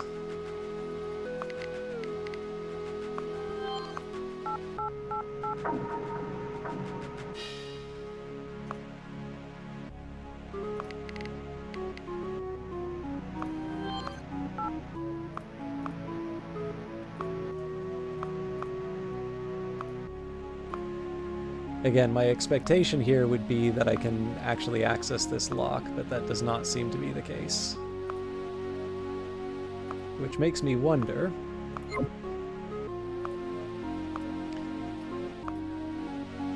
Okay, so I definitely can't connect that. Now, what I am kind of curious about here, if I just spoof this, do I even need to bother logging in?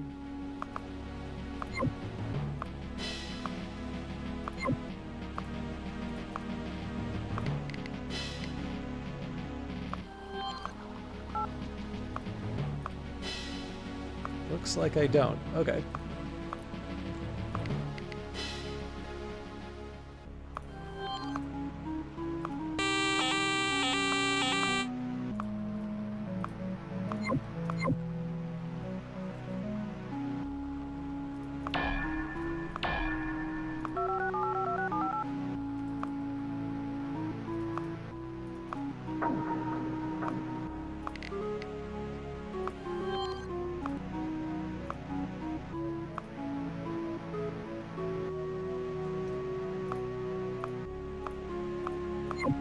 So, back to our old habits.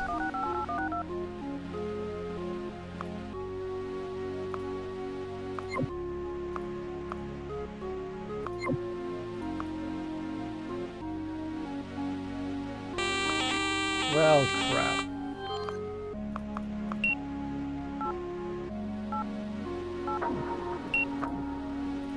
Hello. I am the system administrator. My voice is my passport. Verify me.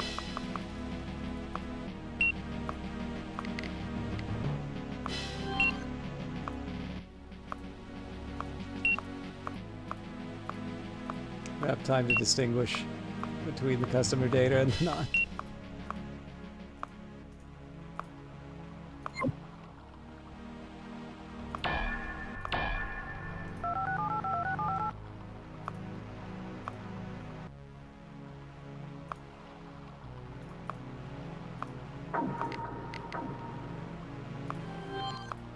So, I mean, maybe that's just going to be lands for me. If so, I don't really want to do them.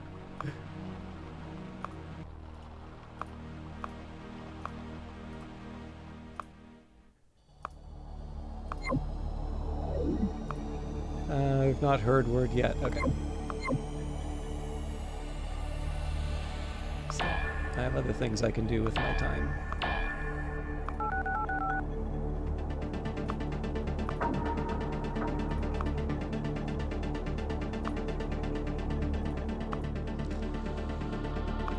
Copy doesn't really work. I mean, I guess I can try. You know what? Let's just load up.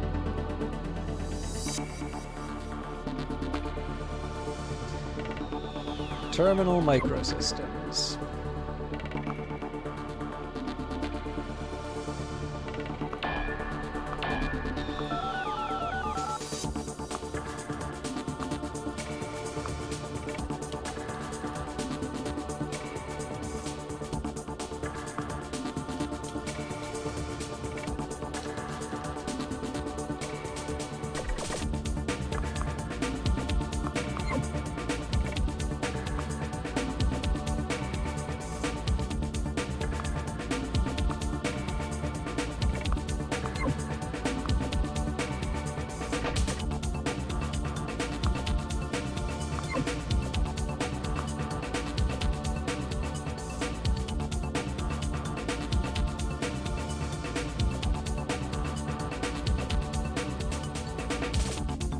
Not the easiest thing in the world to find broadband.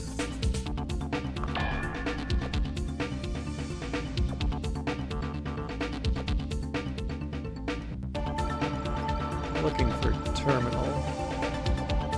So I've got the internal services, but I need the public.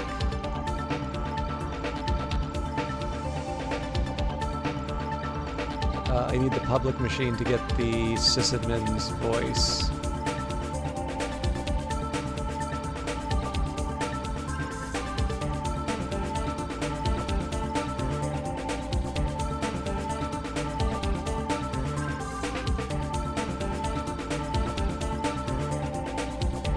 Unless I'm completely losing it.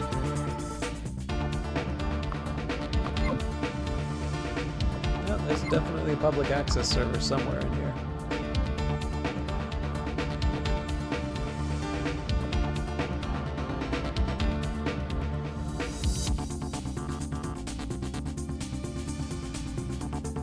Okay.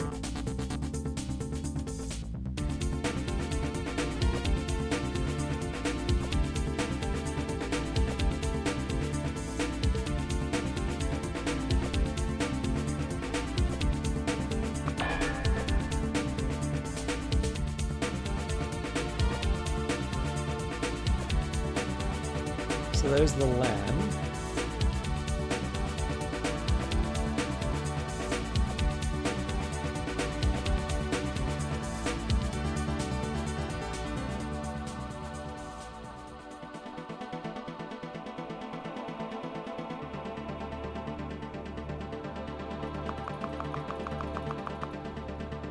Oh, there it is.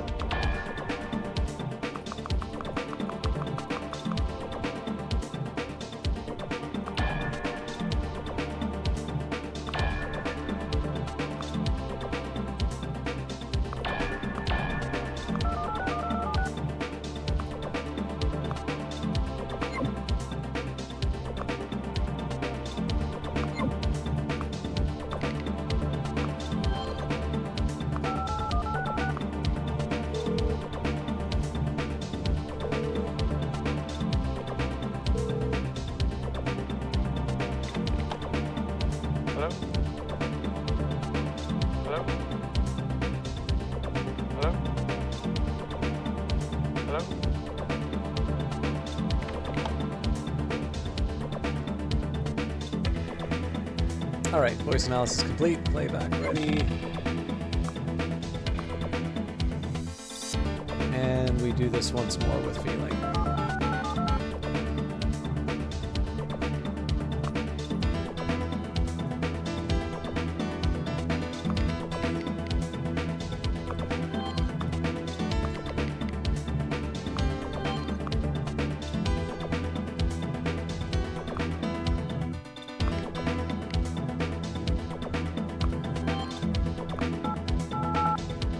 So that's a little more encouraging.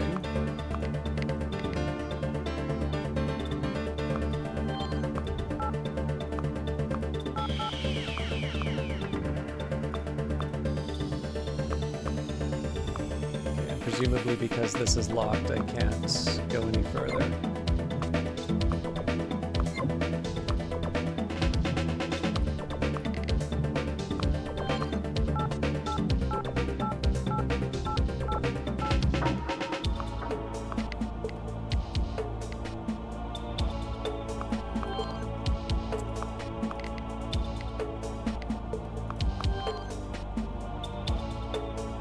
I think I can, if I push the decipher up, I can get this done faster, but right now I'm not being chased down, so... Okay, so disable the locks. So that tells me I should be able to connect here. Connect here.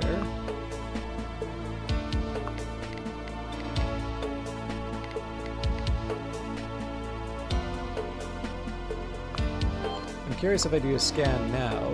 Yeah, not much different.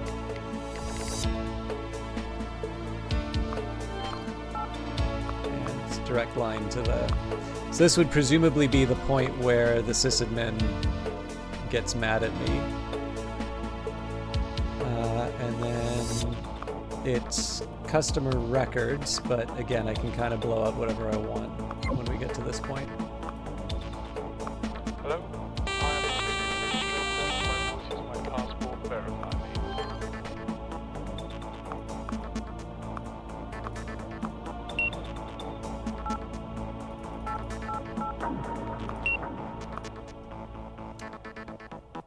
Are we in the wrong spot?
I think we just well and truly blew up this this target before.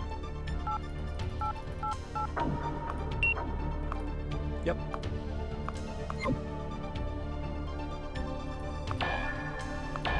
I'm not actually sure how that works in terms of collecting payment.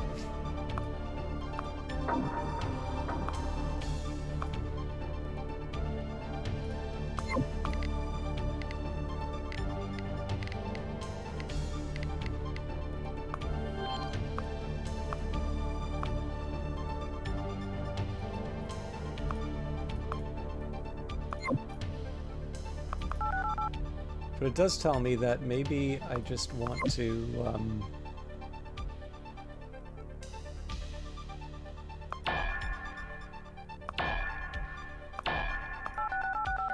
maybe I just want to collect the money for the job.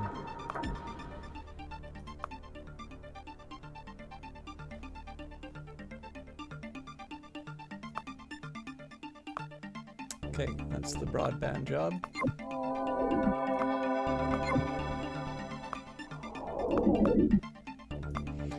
We're about to begin installation of the following hardware: gateway self-destruct, motion sensor, motion sensor, and it's all installed.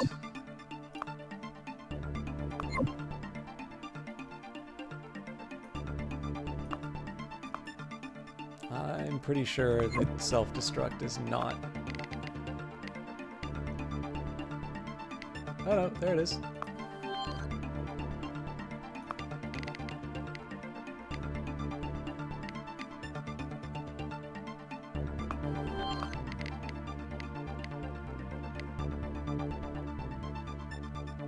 Probably didn't need to have both running at the same time, but there you have it.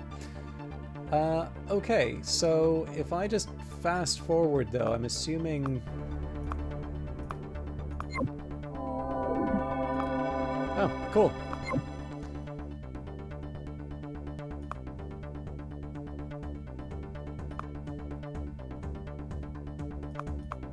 All right. It's customer sales records. This one says it's not on a LAN. So I was debating on maybe leaving it for today, but this actually seems to be pretty straightforward. So let's see what we can do with Ascendant Core.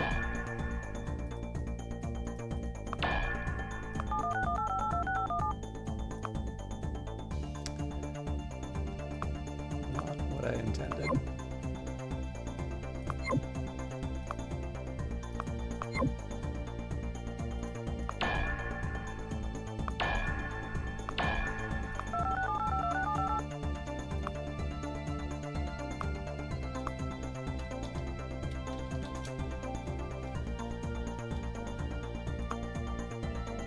Dent.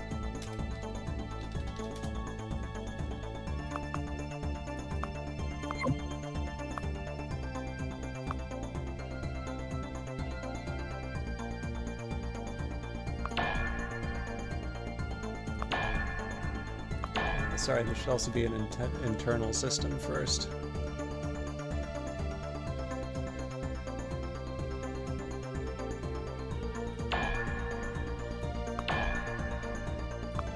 So save that. Take the public access server first so we can get a voice.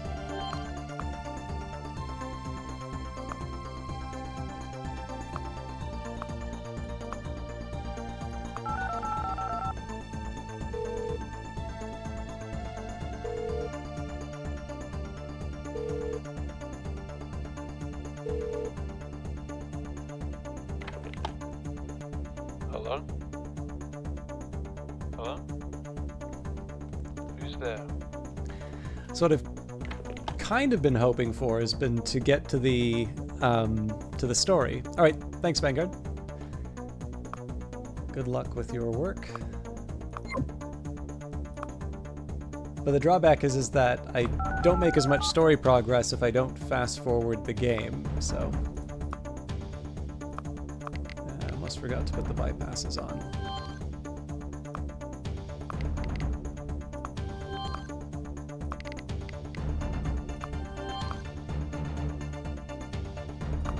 Hello. I am the system administrator. My voice is my passport. Verify me.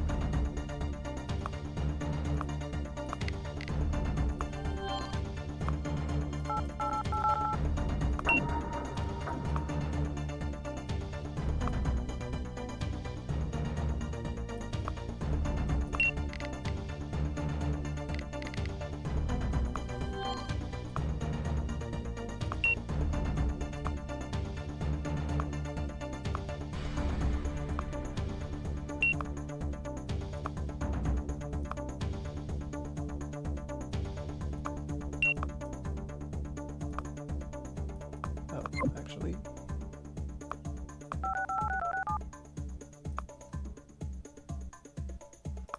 You know what? I forgot to do the logs.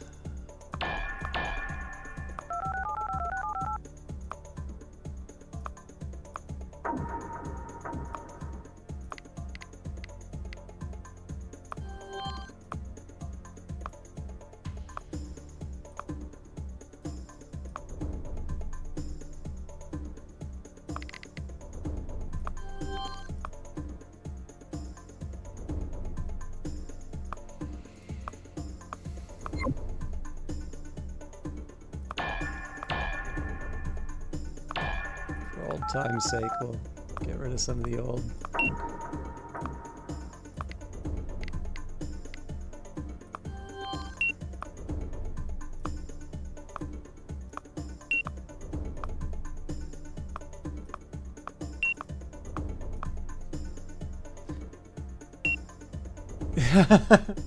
Is there such a thing as AI Appreciation Day?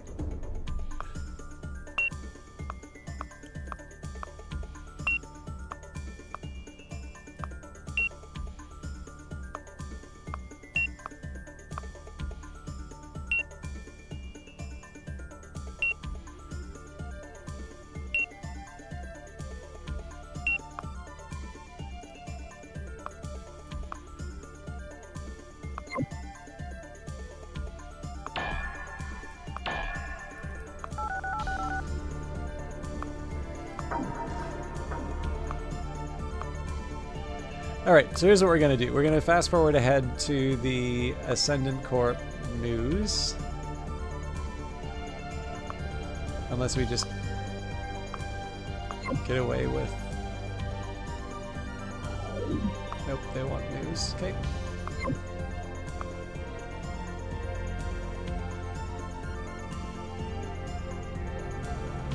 This feels to be a longer wait than...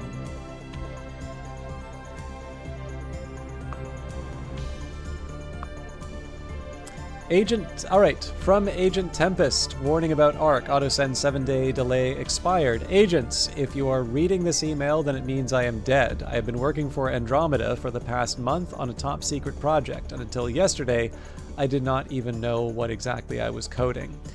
This story hit the news, and I decided that I should try to find out what was happening with Project Revelation, and yesterday I managed to gain access to their standalone server room and copy the files they were working on. Unfortunately, they saw what I was doing and I had to leave quick, and I haven't had time to analyze the project files yet. If you read this, then they have already caught me. ARC cannot be trusted. We must come together as a group and find out what they are up to before something terrible happens. I don't know if it's already too late. Links included ARC Central Mainframe. Codes included ARC Central Mainframe, name Tempest, code my Socrates note. Welcome back, Vanguard Master. Uplink Corporation has issued a formal warning to all its agents, warning them against accepting work for Andromeda Research Corporation, ARC. In a statement released today, they say Uplink Corporation is currently investigating the claim that ARC had been developing some kind of high-tech weapon using the expertise of freelance Uplink agents to assist them. Federal agents have been called in to assist, and they are also pursuing the matter of a recent suicide, which they believe may have been a related murder. Until we can determine if these charges have any truth in them, we must insist that all Uplink agents refuse any work being offered to them from ARC or anyone working for that company. Anyone caught working for this company will lose their Uplink status immediately.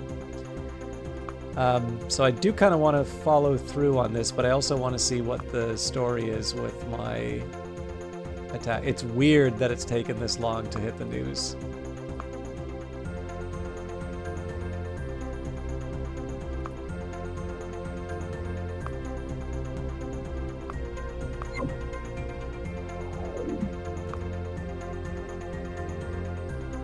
Alright, you know what?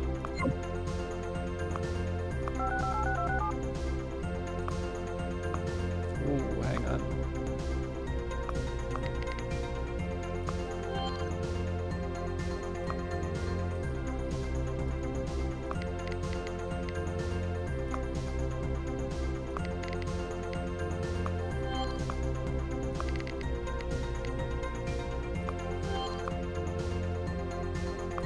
Hello. I am the system administrator. My voice is my passport. Verify me. I've had people come in ask. I'm assuming this is people like trying to somehow hurt my feelings or something like that. But during some of the Elder Scrolls stuff, people have come in and asked if I'm an AI. I was like, I'm sure this is like just some really devastating own that I just haven't really been able to appreciate. But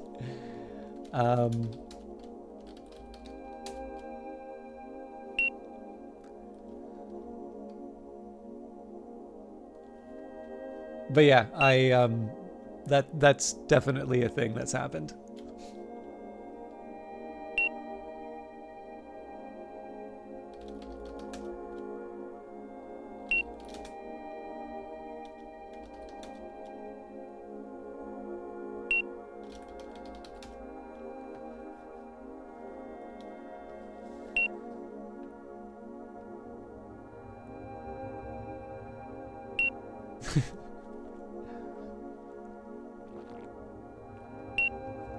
All right. So he completely crashed that computer.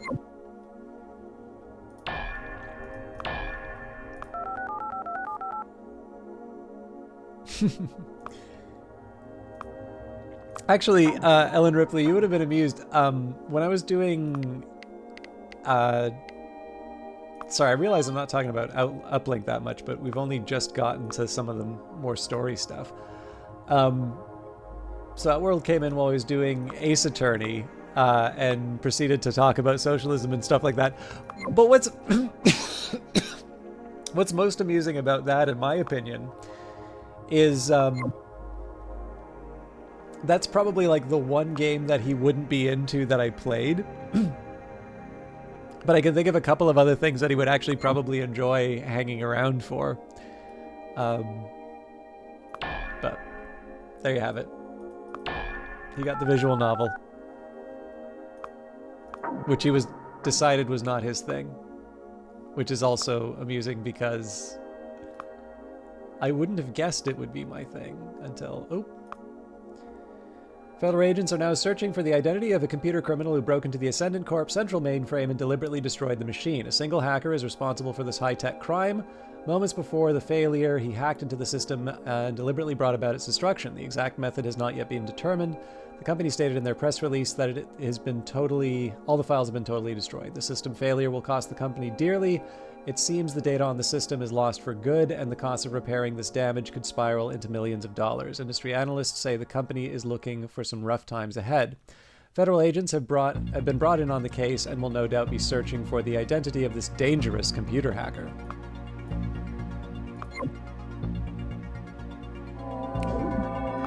This is going to be my new thing. Every time that I need to delete files on a system, I'm just going to completely destroy it. I am just waiting for him to turn into a rabid communist in a in like a given like one-off broadcast or something like that. I feel it in my bones. It's just going to happen one day. All right, so let's do this ARC mission.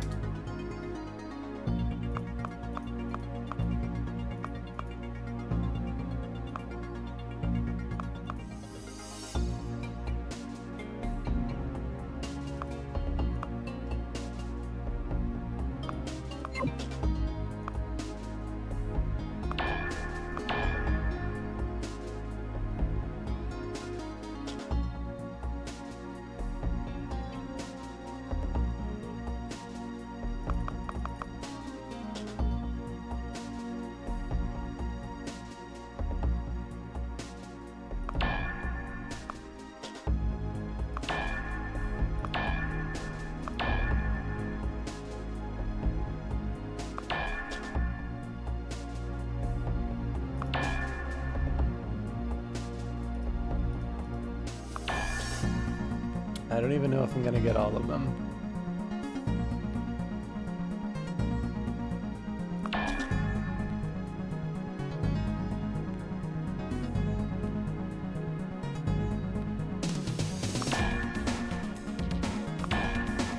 All right, close enough.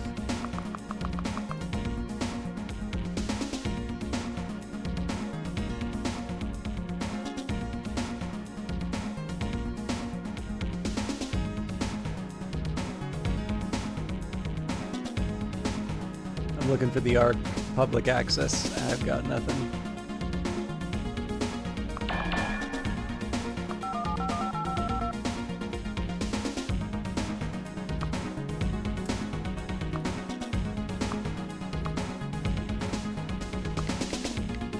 Well, I've hosted Outworld before, but you may have heard stories of a member of Outworld's community who is a deeply committed communist. He occasionally will like quote the Communist Manifesto in chat and make people feel a bit uncomfortable, but the Outworld community is a particularly tolerant one, accepting of all viewpoints, and so, you know, you do what you can. Okay, so just as a reminder here, kill switch email. We need to find out what's going on in the Arc Central mainframe.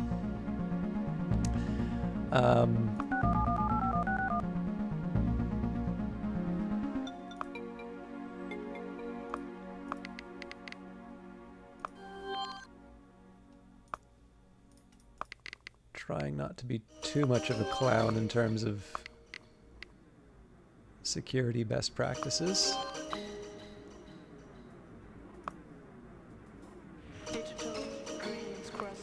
Hello, I am the system administrator. My voice is unfolding. Actually, I just thought of another game that I should probably play at some point. Alien Isolation. Can't imagine why I thought of that particular one right now.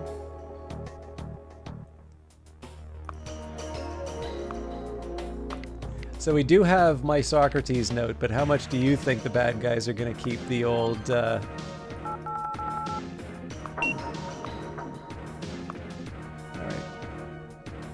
So I actually don't know what I'm supposed to do here, but one option, of course, is to just copy everything.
Time.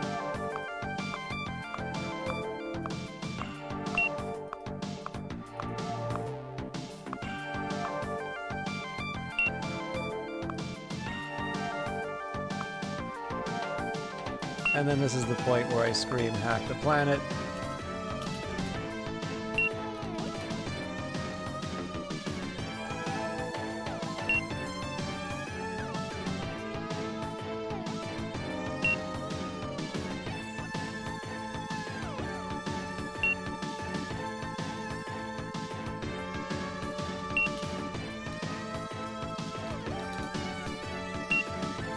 So deleted all the files, now deleting everything in sys, and then there's a shutdown option. Any minute now.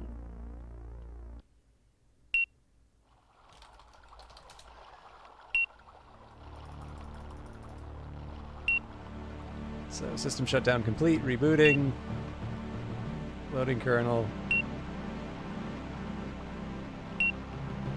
Failed. System failure, disconnecting remote users, and I figure no reason to wait and watch all the excitement happen. Seeing as I've done a naughty, let's clear the logs.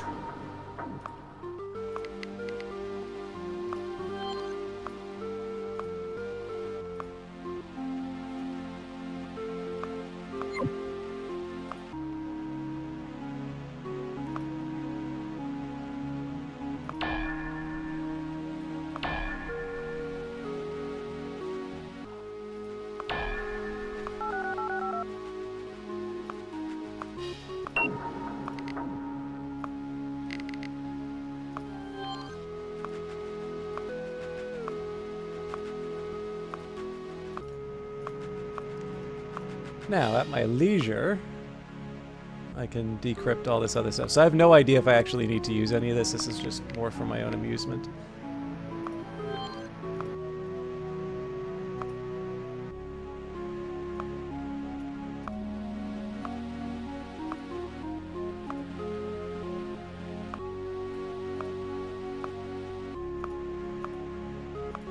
None of this seems to have changed anything. Okay.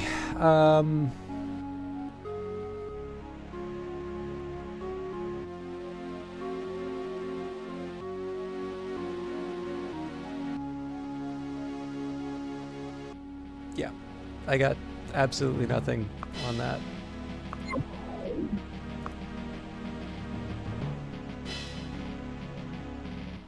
Failed to deliver the email, unknown recipient. I mean, I could try attaching.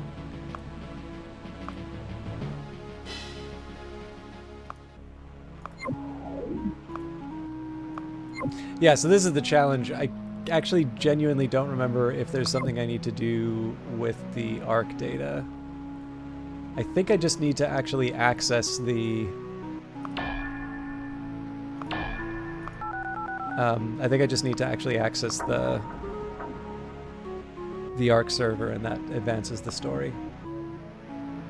So, let's find some more systems to break.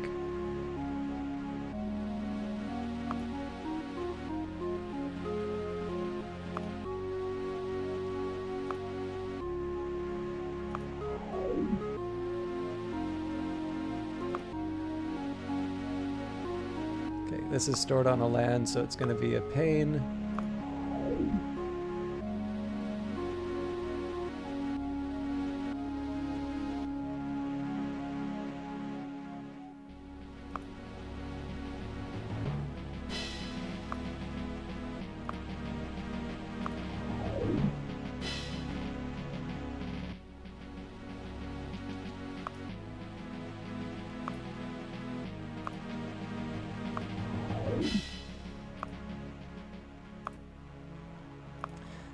So in this case here, I originally didn't want to queue up a bunch of missions, but in this case here, because this is all about destroying systems.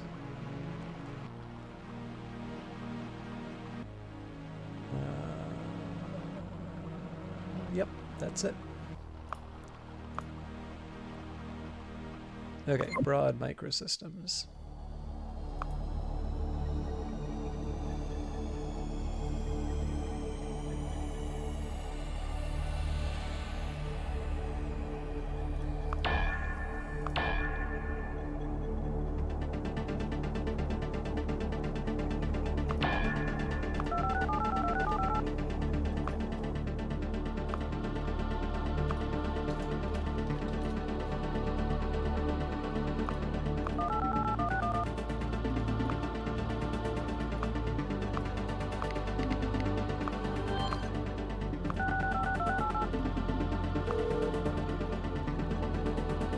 But yeah, the idea behind this is I'm just going to destroy every single system that I can, wait for the results, and then hopefully that'll move up my Neuromancer rating.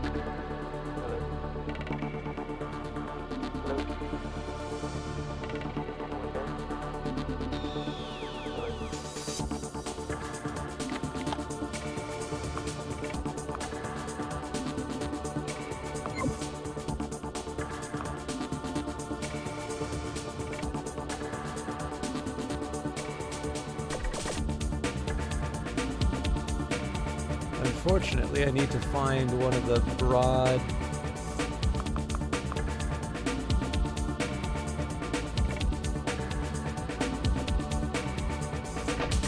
This is the one drawback about queuing all this stuff up.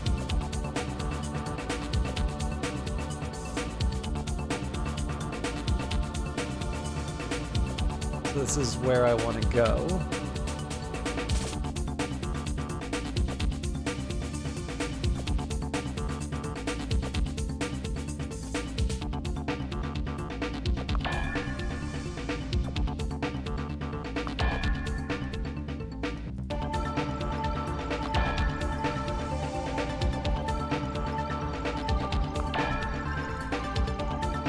even necessarily mind that I'm going to change around the order of these at some point. There's the International Bank. If I have to, I'll do this, but I would like to find the public access server.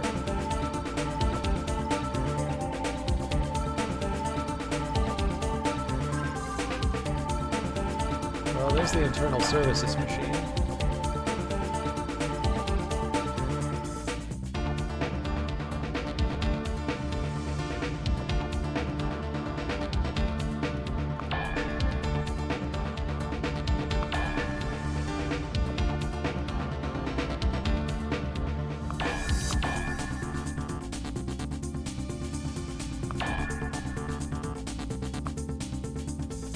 I'll take it.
So as usual, I'm debating as to whether or not this is any faster than just manually deleting the stuff.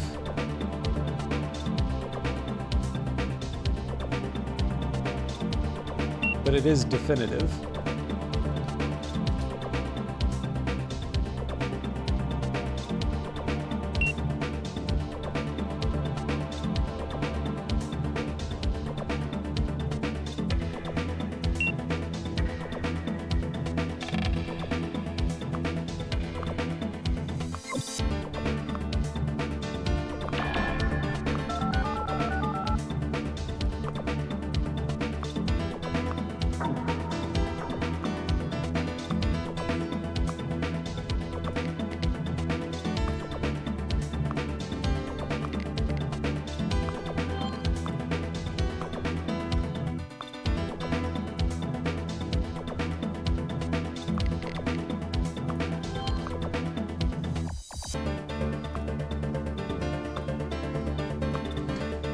Okay.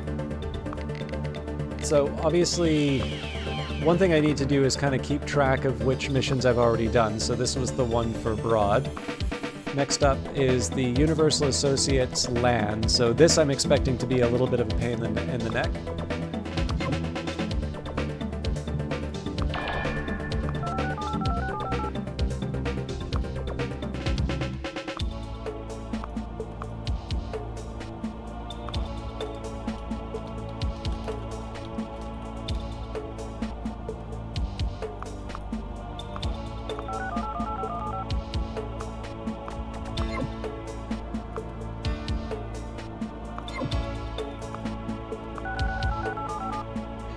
Again, getting the voice.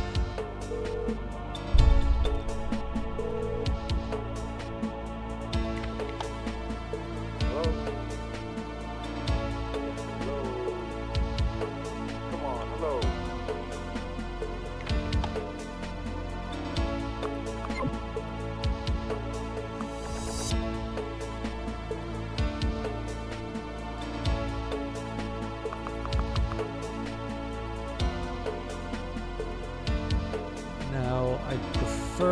At this point, I kind of like to start incorporating these.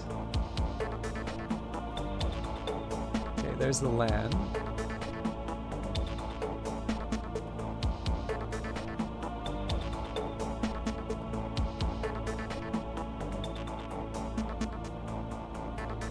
There's got to be the public. Oh, here we go. And then there should also be an internal services somewhere. That one I won't lose as much sleep over if I don't find it.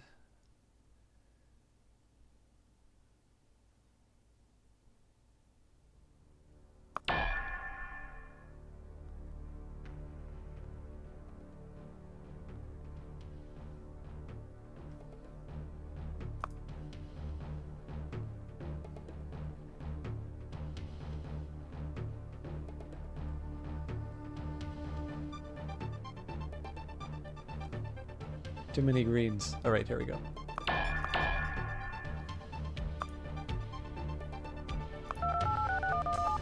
This may take more than one attempt. So,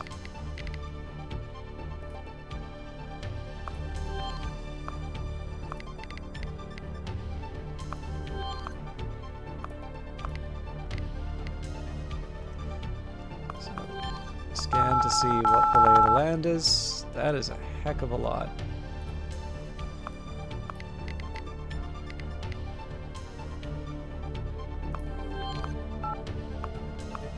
What we can. So the drawback with this is basically the same problem we've run into all the other ones.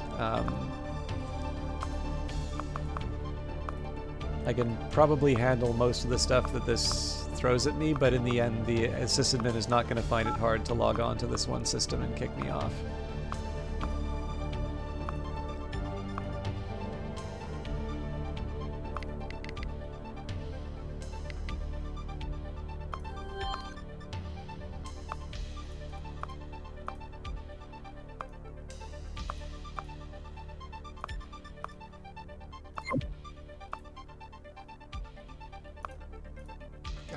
Sorry, keep tabbing out of the game.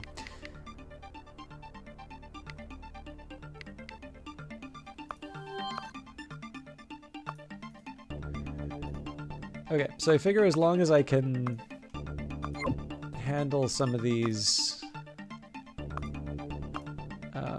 machines.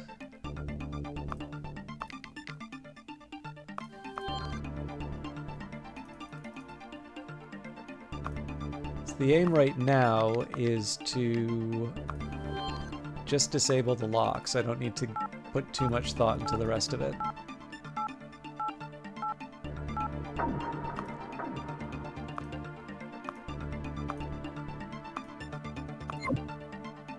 Okay, so at this point I should be able to probe.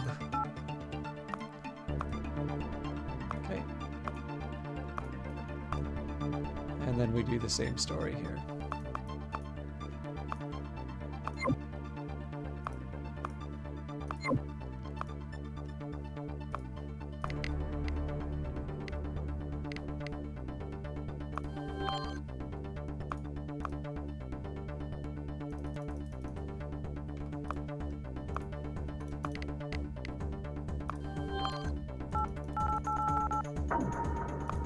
So this is one that I'm not going to be able to do the usual crash through the console option.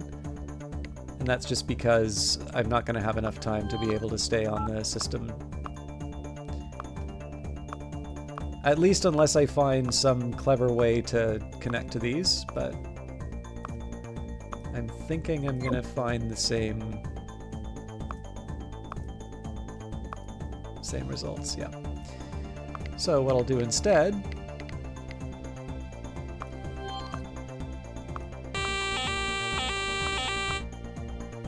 okay, so I'll disconnect. So that should protect me for the or that'll minimize the time to get in the system.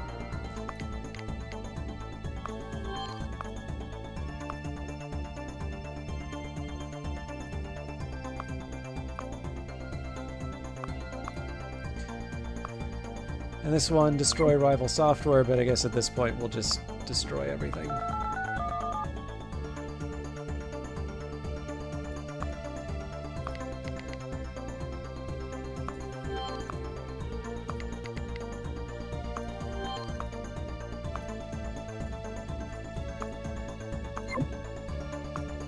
I guess it doesn't really matter the order that I do this in, but...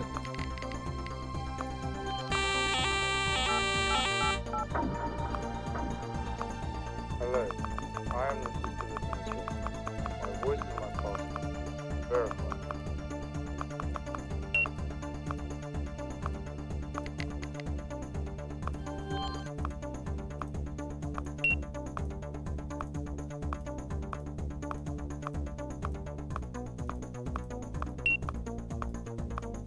So much stuff.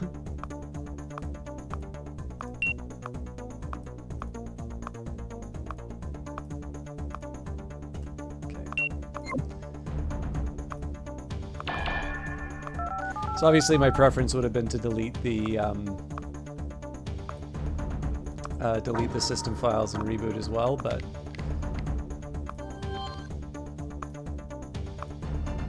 that should be sufficient to complete that mission. Okay, Diagnostic Solutions Central Mainframe. That doesn't seem to be like one we need a LAN for.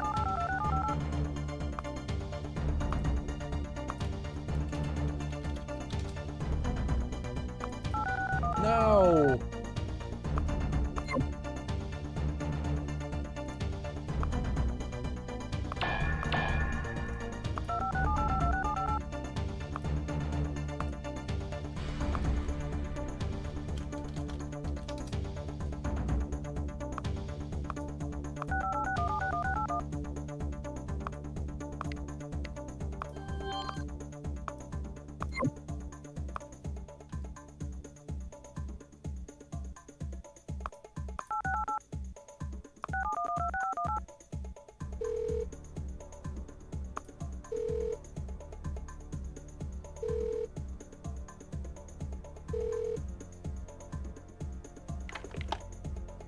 Hello? Anyone there? Hello?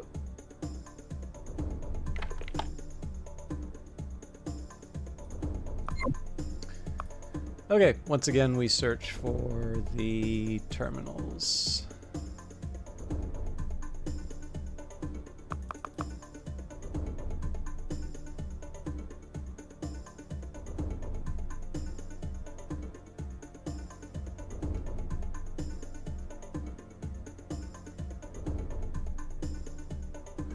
This is one small dilemma that I have, is obviously at this particular point, because of the missions that I'm taking on, they do get a little repetitive. But I'm not entirely sure if it's any more interesting to just sort of play the game on fast forward, waiting for the story to advance. I definitely added more than just the one computer.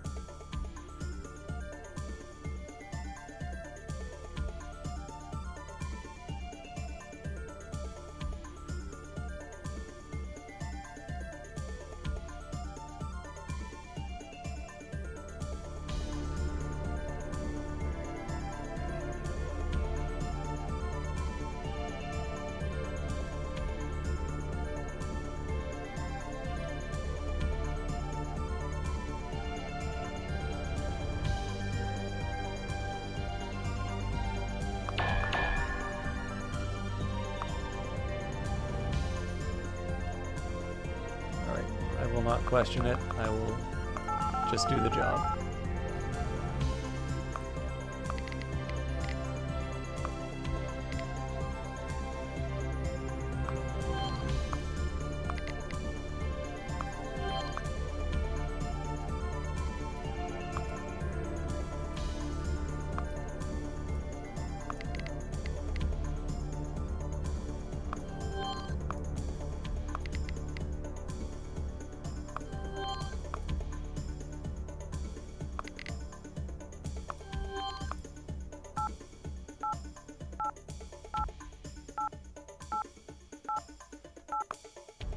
Okay.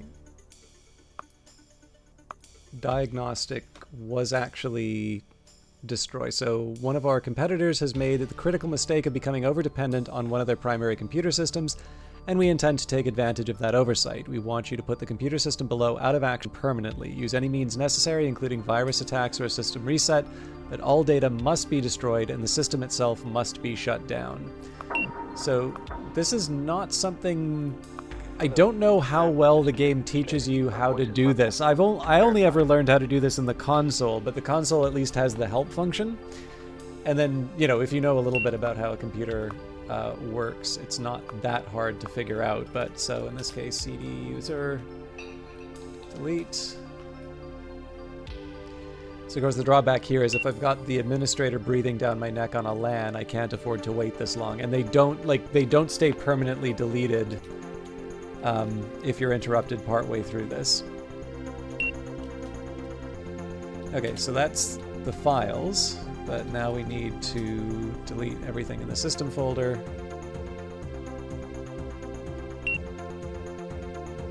And again, I'm not 100% clear how you would do this graphically. I think this is one of the cases where you need to do it in the console, but... And then shut down.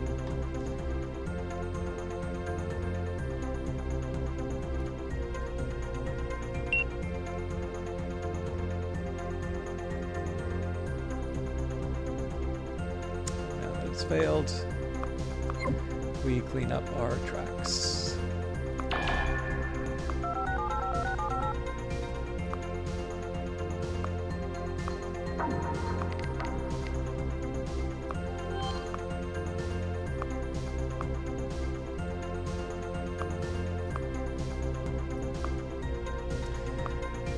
Okay, Jupiter PLC, next in line.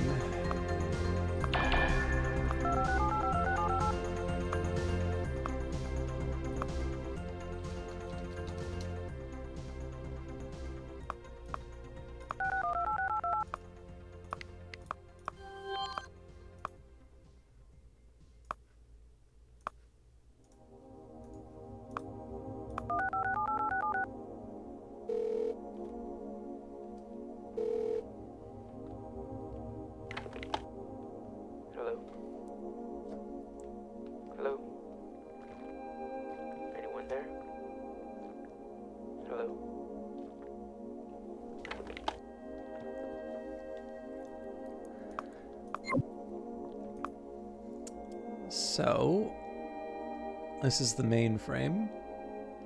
I just need to find one of the internal systems. Or, well, you know what I mean, one of the things branded by the company, otherwise that won't let me on.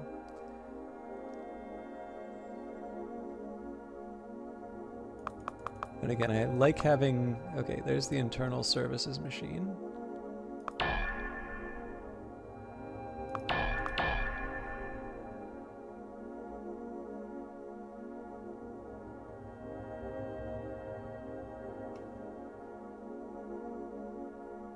You know what? I'll live with it.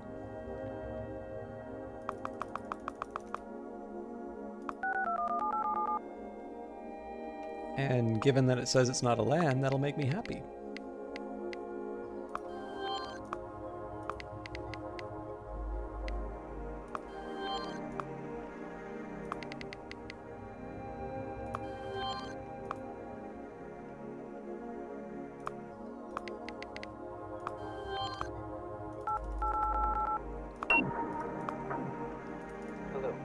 I guess arguably it would make more sense for me to try the voice verification because that's kind of a constant length rather than the password. Anyways,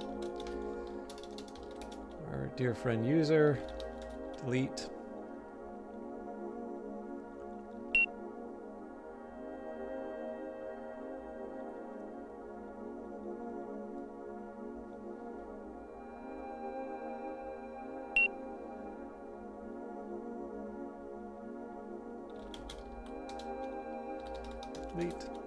And the challenge is once you learn this trick, you can actually, any of the destructive ones, if you want, you can just be a real key. Even if they want you to just destroy a single file, you can actually just go in, destroy everything, and it saves you engaging with the interface. Again, the exception to this I find will be lands, because I've still never been able to handle lands.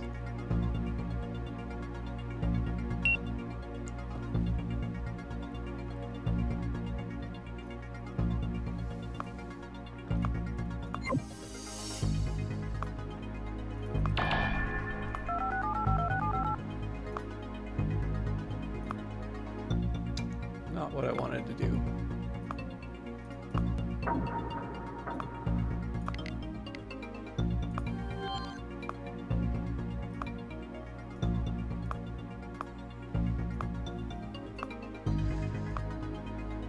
Okay, so we have one more Apollo Labs.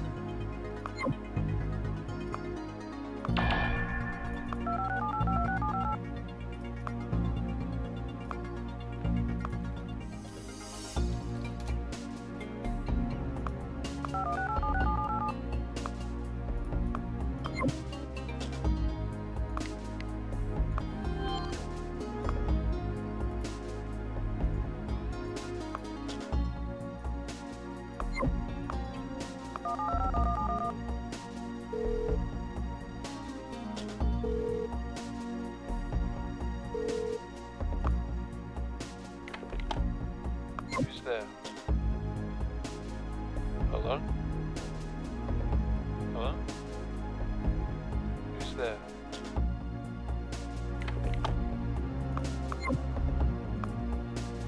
So while it's scanning, we'll find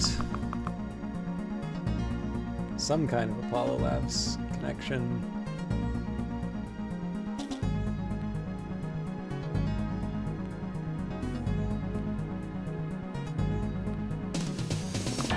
And there's the bank.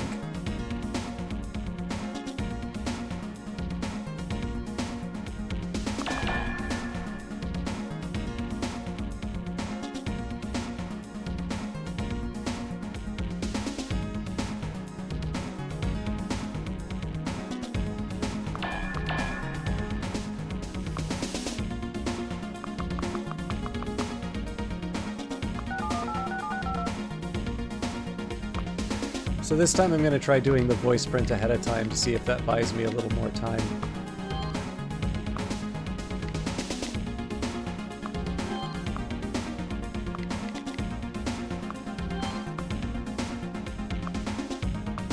Hello. I am the system administrator. My voice is my passport. Verify me.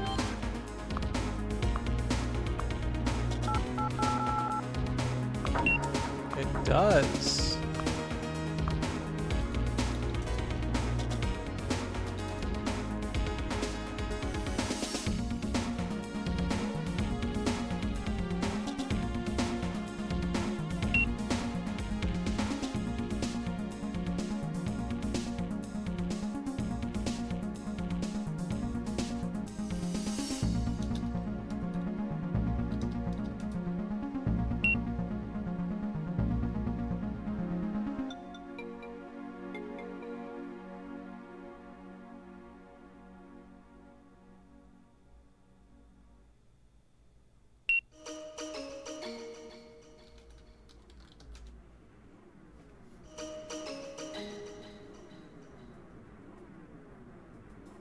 Digital dreams crossing over the sea. Welcome to the deadlock of reality. Okay, so I have a little bit of cleanup to do, and then we will look at the fruits of my labor.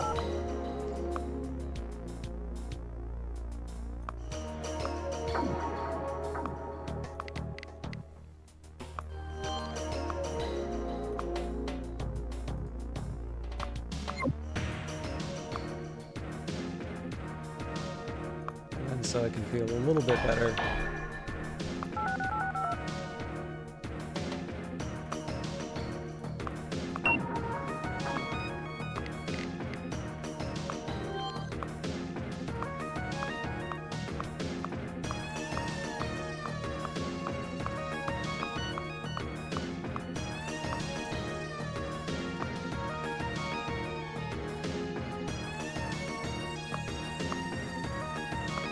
There we go.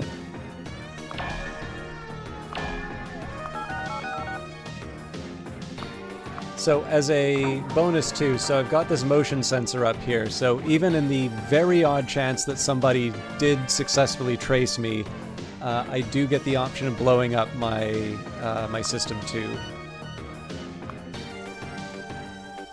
Okay, so Ascendant Corp. So Broad would be the first one.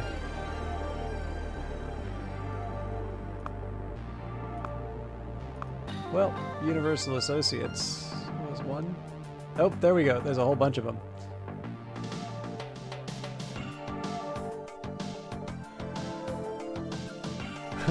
Yeah, I might have gone a little crazy on this one. So this is Ascendant. Lone hackers penetrated one of the primary computer systems of ARC and deliberately shut down the system. Industry experts have recreated the final moments of the system crash from access logs on another machine. A few moments before the computer shut down, a lone hacker forced his way into the system after bypassing security, entered into the administrative mode, and deleted several key system files, causing the machine to malfunction. The company stated in their press release that the files have been totally destroyed. The system failure will cost the company dearly. It seems that the data on the system is lost for good, and the cost of repairing the damage could spiral into millions of dollars. Industry analysts say the company is looking for some rough times ahead. Federal agents are looking for the Apollo Labs, Broadband Technology, Broad Microsystems, Diagnostic Solutions, Jupiter PLC, and Universal Associates. So I think that's everybody.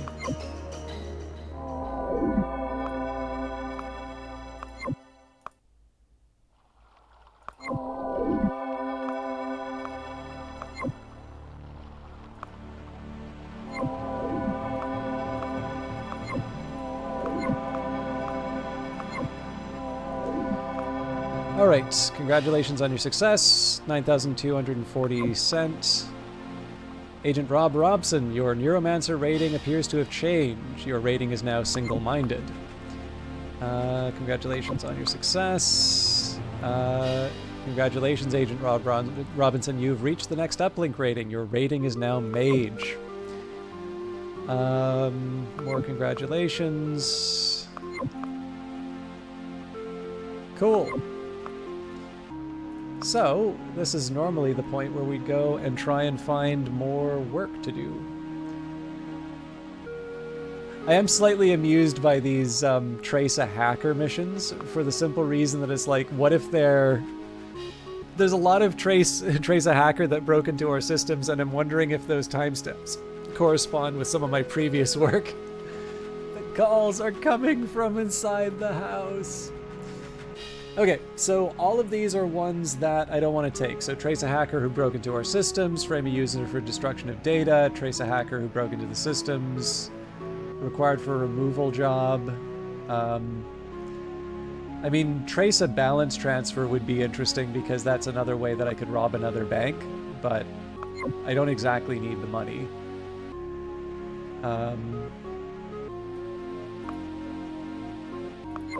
So at this point,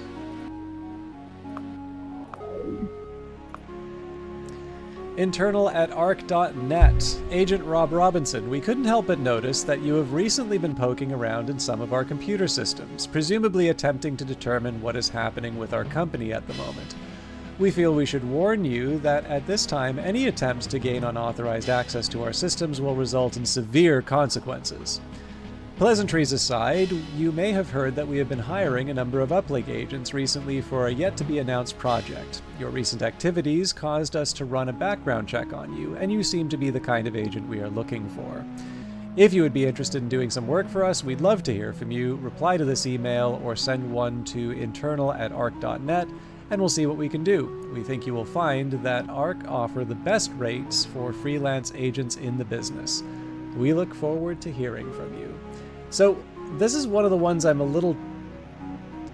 This is a tough one for me, because I can't remember if you need to take on this mission. I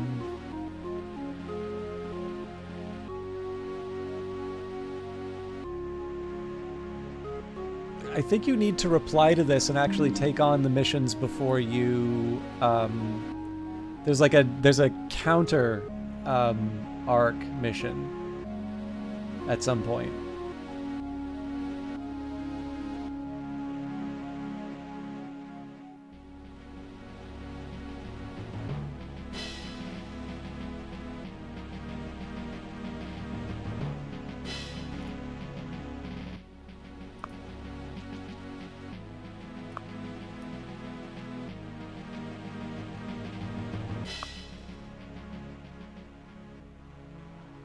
Yeah, you know what?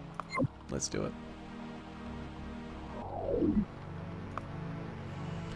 Thank you for replying to our offer, Agent. We knew that you would be making the right decision. As it happens, we have some work for you to get you started on immediately. We are getting ready to test our revelation, and we want you to help. Please read the attached mission description to get started as soon as possible. No doubt you will incur some expenses for this mission, so please accept a small donation of 10,000 credits to help you with any equipment you might need. The attached file is to be used as part of your mission. Do not attempt to run the attached program locally. Data attached, revelation. Which we have here. Actually, I'm going to go so far as to say that we don't need to worry about the ARC stuff anymore.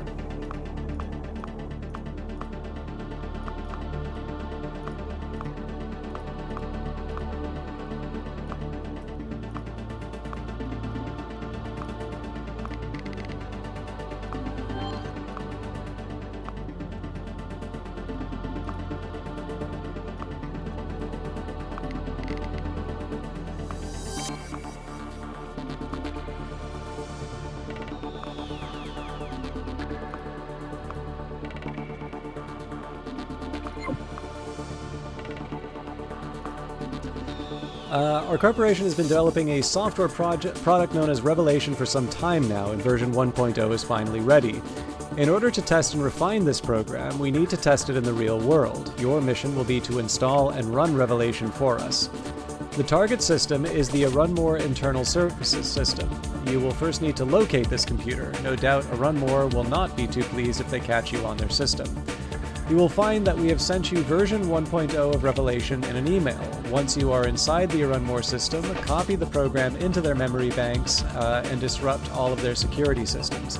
The more security you disable, the better this product will operate. In order to activate the program, you will need to enter a command prompt and run it from there. Do not attempt to run Revelation on your computer. Once complete, contact us at internal@arc.net and we will arrange your debrief and payment. You'll be paid a further 10,000 for successful completion of this mission. Internal@arunmore.net. Counter offer from a friend. Agent Rob Robinson, firstly, let us congratulate you on scoring such a lucrative deal with the Andromeda Research Corporation. Secondly, let us warn you that you are making a big mistake. You must have read the headlines, and by now you have probably guessed what ARC are up to. Our sources tell us that you are about to test run ARC's secret project on our computer systems. We can only pray this message reaches you before you go ahead. Whatever ARC have offered you, we can do better. We have a vested interest in stopping ARC, so we would like to offer you a counter-proposal. Send us a copy of whatever ARC sent you, and we'll reward you with 15,000 credits. You can work for us full-time. Simply reply to this email with the ARC data attached. Before you answer, think of the moral implications of what you are about to do. Can you really trust ARC, who recently made the news by murdering 2 of the best Uplink agents? 2? Anyways, yes.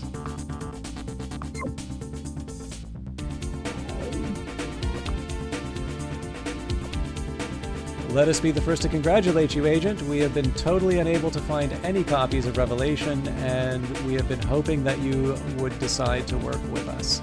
Thanks for your submission. We will now be able to catch up with the research of our counter virus to Revelation. We have already deposited the full reward into your account. We will have some more work for you soon regarding this project. We will let you know.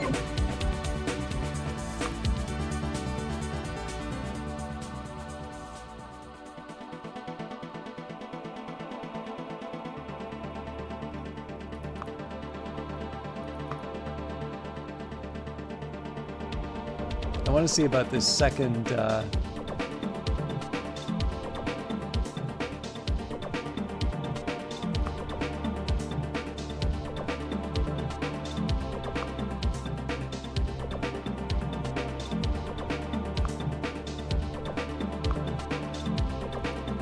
Yeah, I mean, it says Agent Tempest is deceased. I don't know who the second murderer is, though. Elevator fixed. People aren't trapped anymore. You can go to bed now. Happy... Thank you, Vanguard Master. I guess it is actually my birthday now. Okay. So, I guess we sit and wait for a run more? Internal@arc.net. Warning. So it seems that you were working for the enemy behind our backs all this time. You cannot imagine how surprised we were when we heard that a Runmore had received a complete copy of Revelation, and that it was an Uplink agent who was the source. Unfortunately for you, you are the only Uplink agent who could have sent them this copy. This makes you our new enemy. Take this message however you want, but Andromeda Research Corporation will not let this betrayal go unpunished. We'll be watching you, and when we finally come after you, you're going to wish that you had never heard of a Runmore Corporation or Uplink.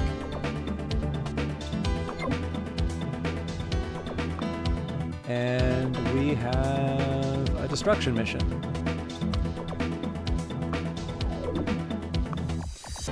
So, NeoWare.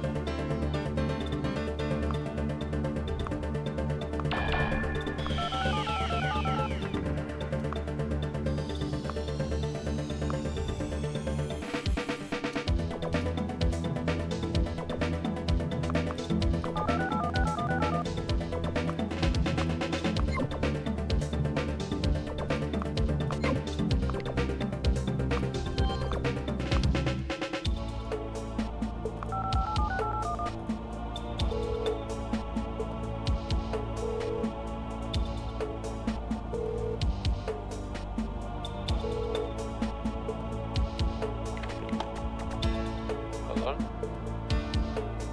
Hello? Who's there?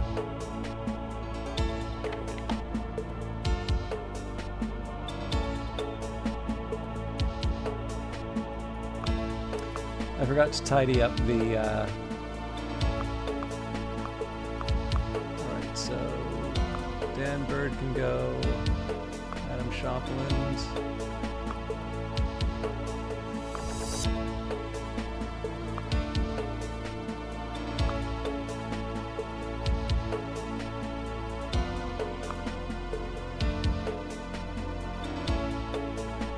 Alright, works for me. So here I'm looking for the NeoWare. There's internal services.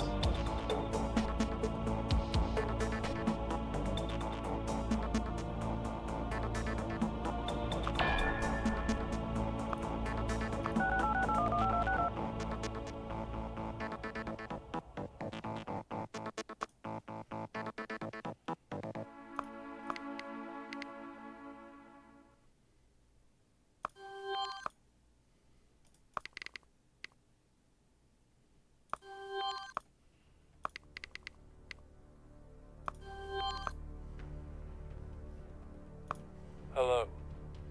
I am the system administrator. My voice is my passport.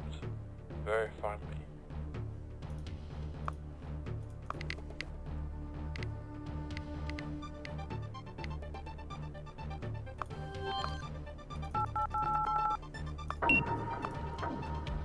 Alright, and our old friend the console.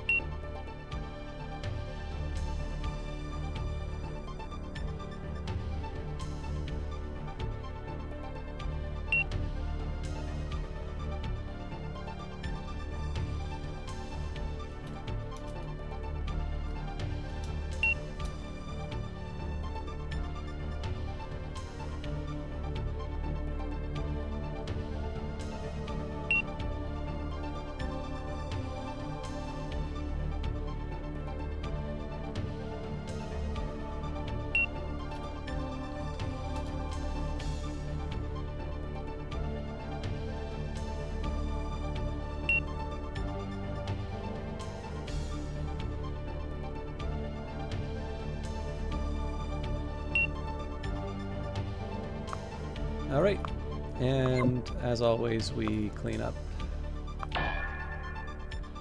our traces.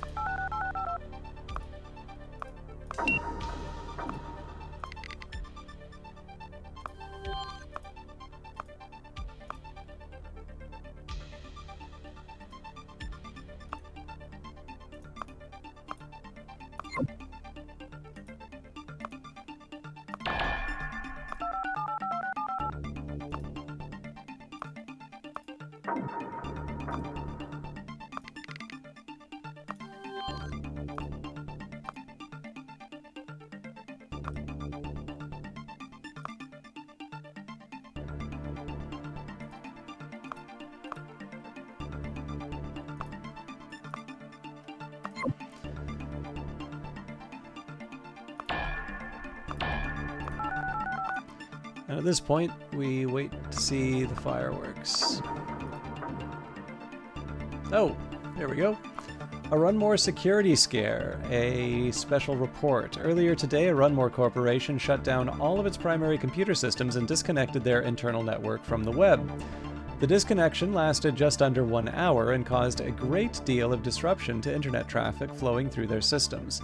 Runmore says they had received word that they were about to be attacked by a group of hackers working for the controversial Andromeda Research Corporation.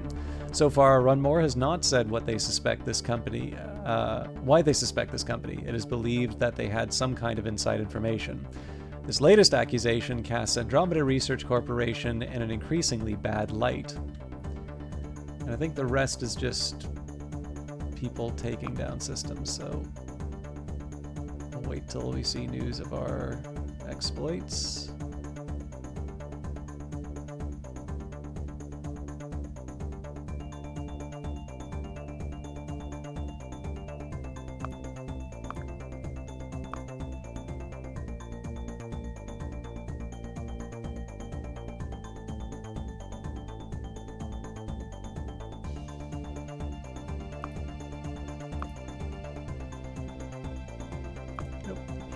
Federal agents are now searching for the identity of a computer criminal who broke into the NeoWare software central mainframe and deliberately destroyed the machine.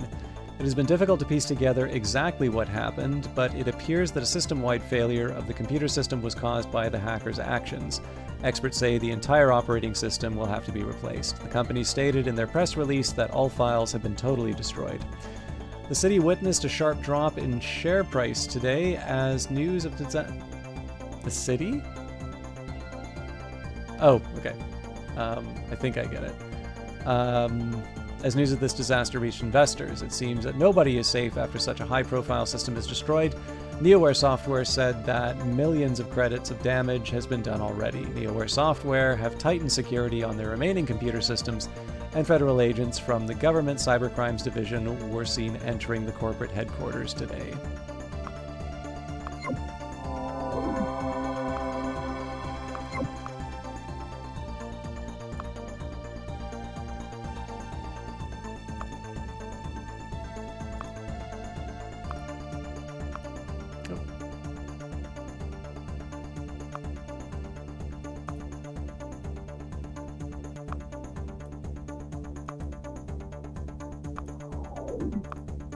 Okay, so as much as I'd like to do this other mission... Hey, DTG, how you doing? You might be half here trying to sort my internet out. Well, I'm actually... So it's 1 in the morning on a work night. I did want to do a full-length stream, but I think I'm going to call it for tonight, actually. So I do apologize for wrapping up so quickly after you got here. The one big thing I wanted to do, I realized it was kind of a slower stream tonight, but I did get the one main thing I wanted out of Uplink tonight, which was to start pushing the story forward a little bit. So I don't know when I'll come back to this again, because again, I'm a little concerned about the fact that there's a lot of sort of sitting around and waiting, and that this isn't the easiest one to read. If people would like to see more of this, let me know. Because I am happy to sort of move around. But like I said, I am debating between either a more strategy-oriented game or a CRPG. And it actually just occurred to me that there's a couple of other ones that people might enjoy seeing me play as well. So I'm certainly not tied to a bunch of particular titles. But we'll figure that out. So there is a small chance I will be streaming later today, Tuesday, which is not normally the day, but again, it's, I don't know. I've usually streamed on the birthday, so I'm not opposed to it. And then we will be back Wednesday, where I'll probably do something a little bit more solid. And then Friday will be Cyberpunk. But for now, we will sign off. And let's see if we can find someone to host tonight.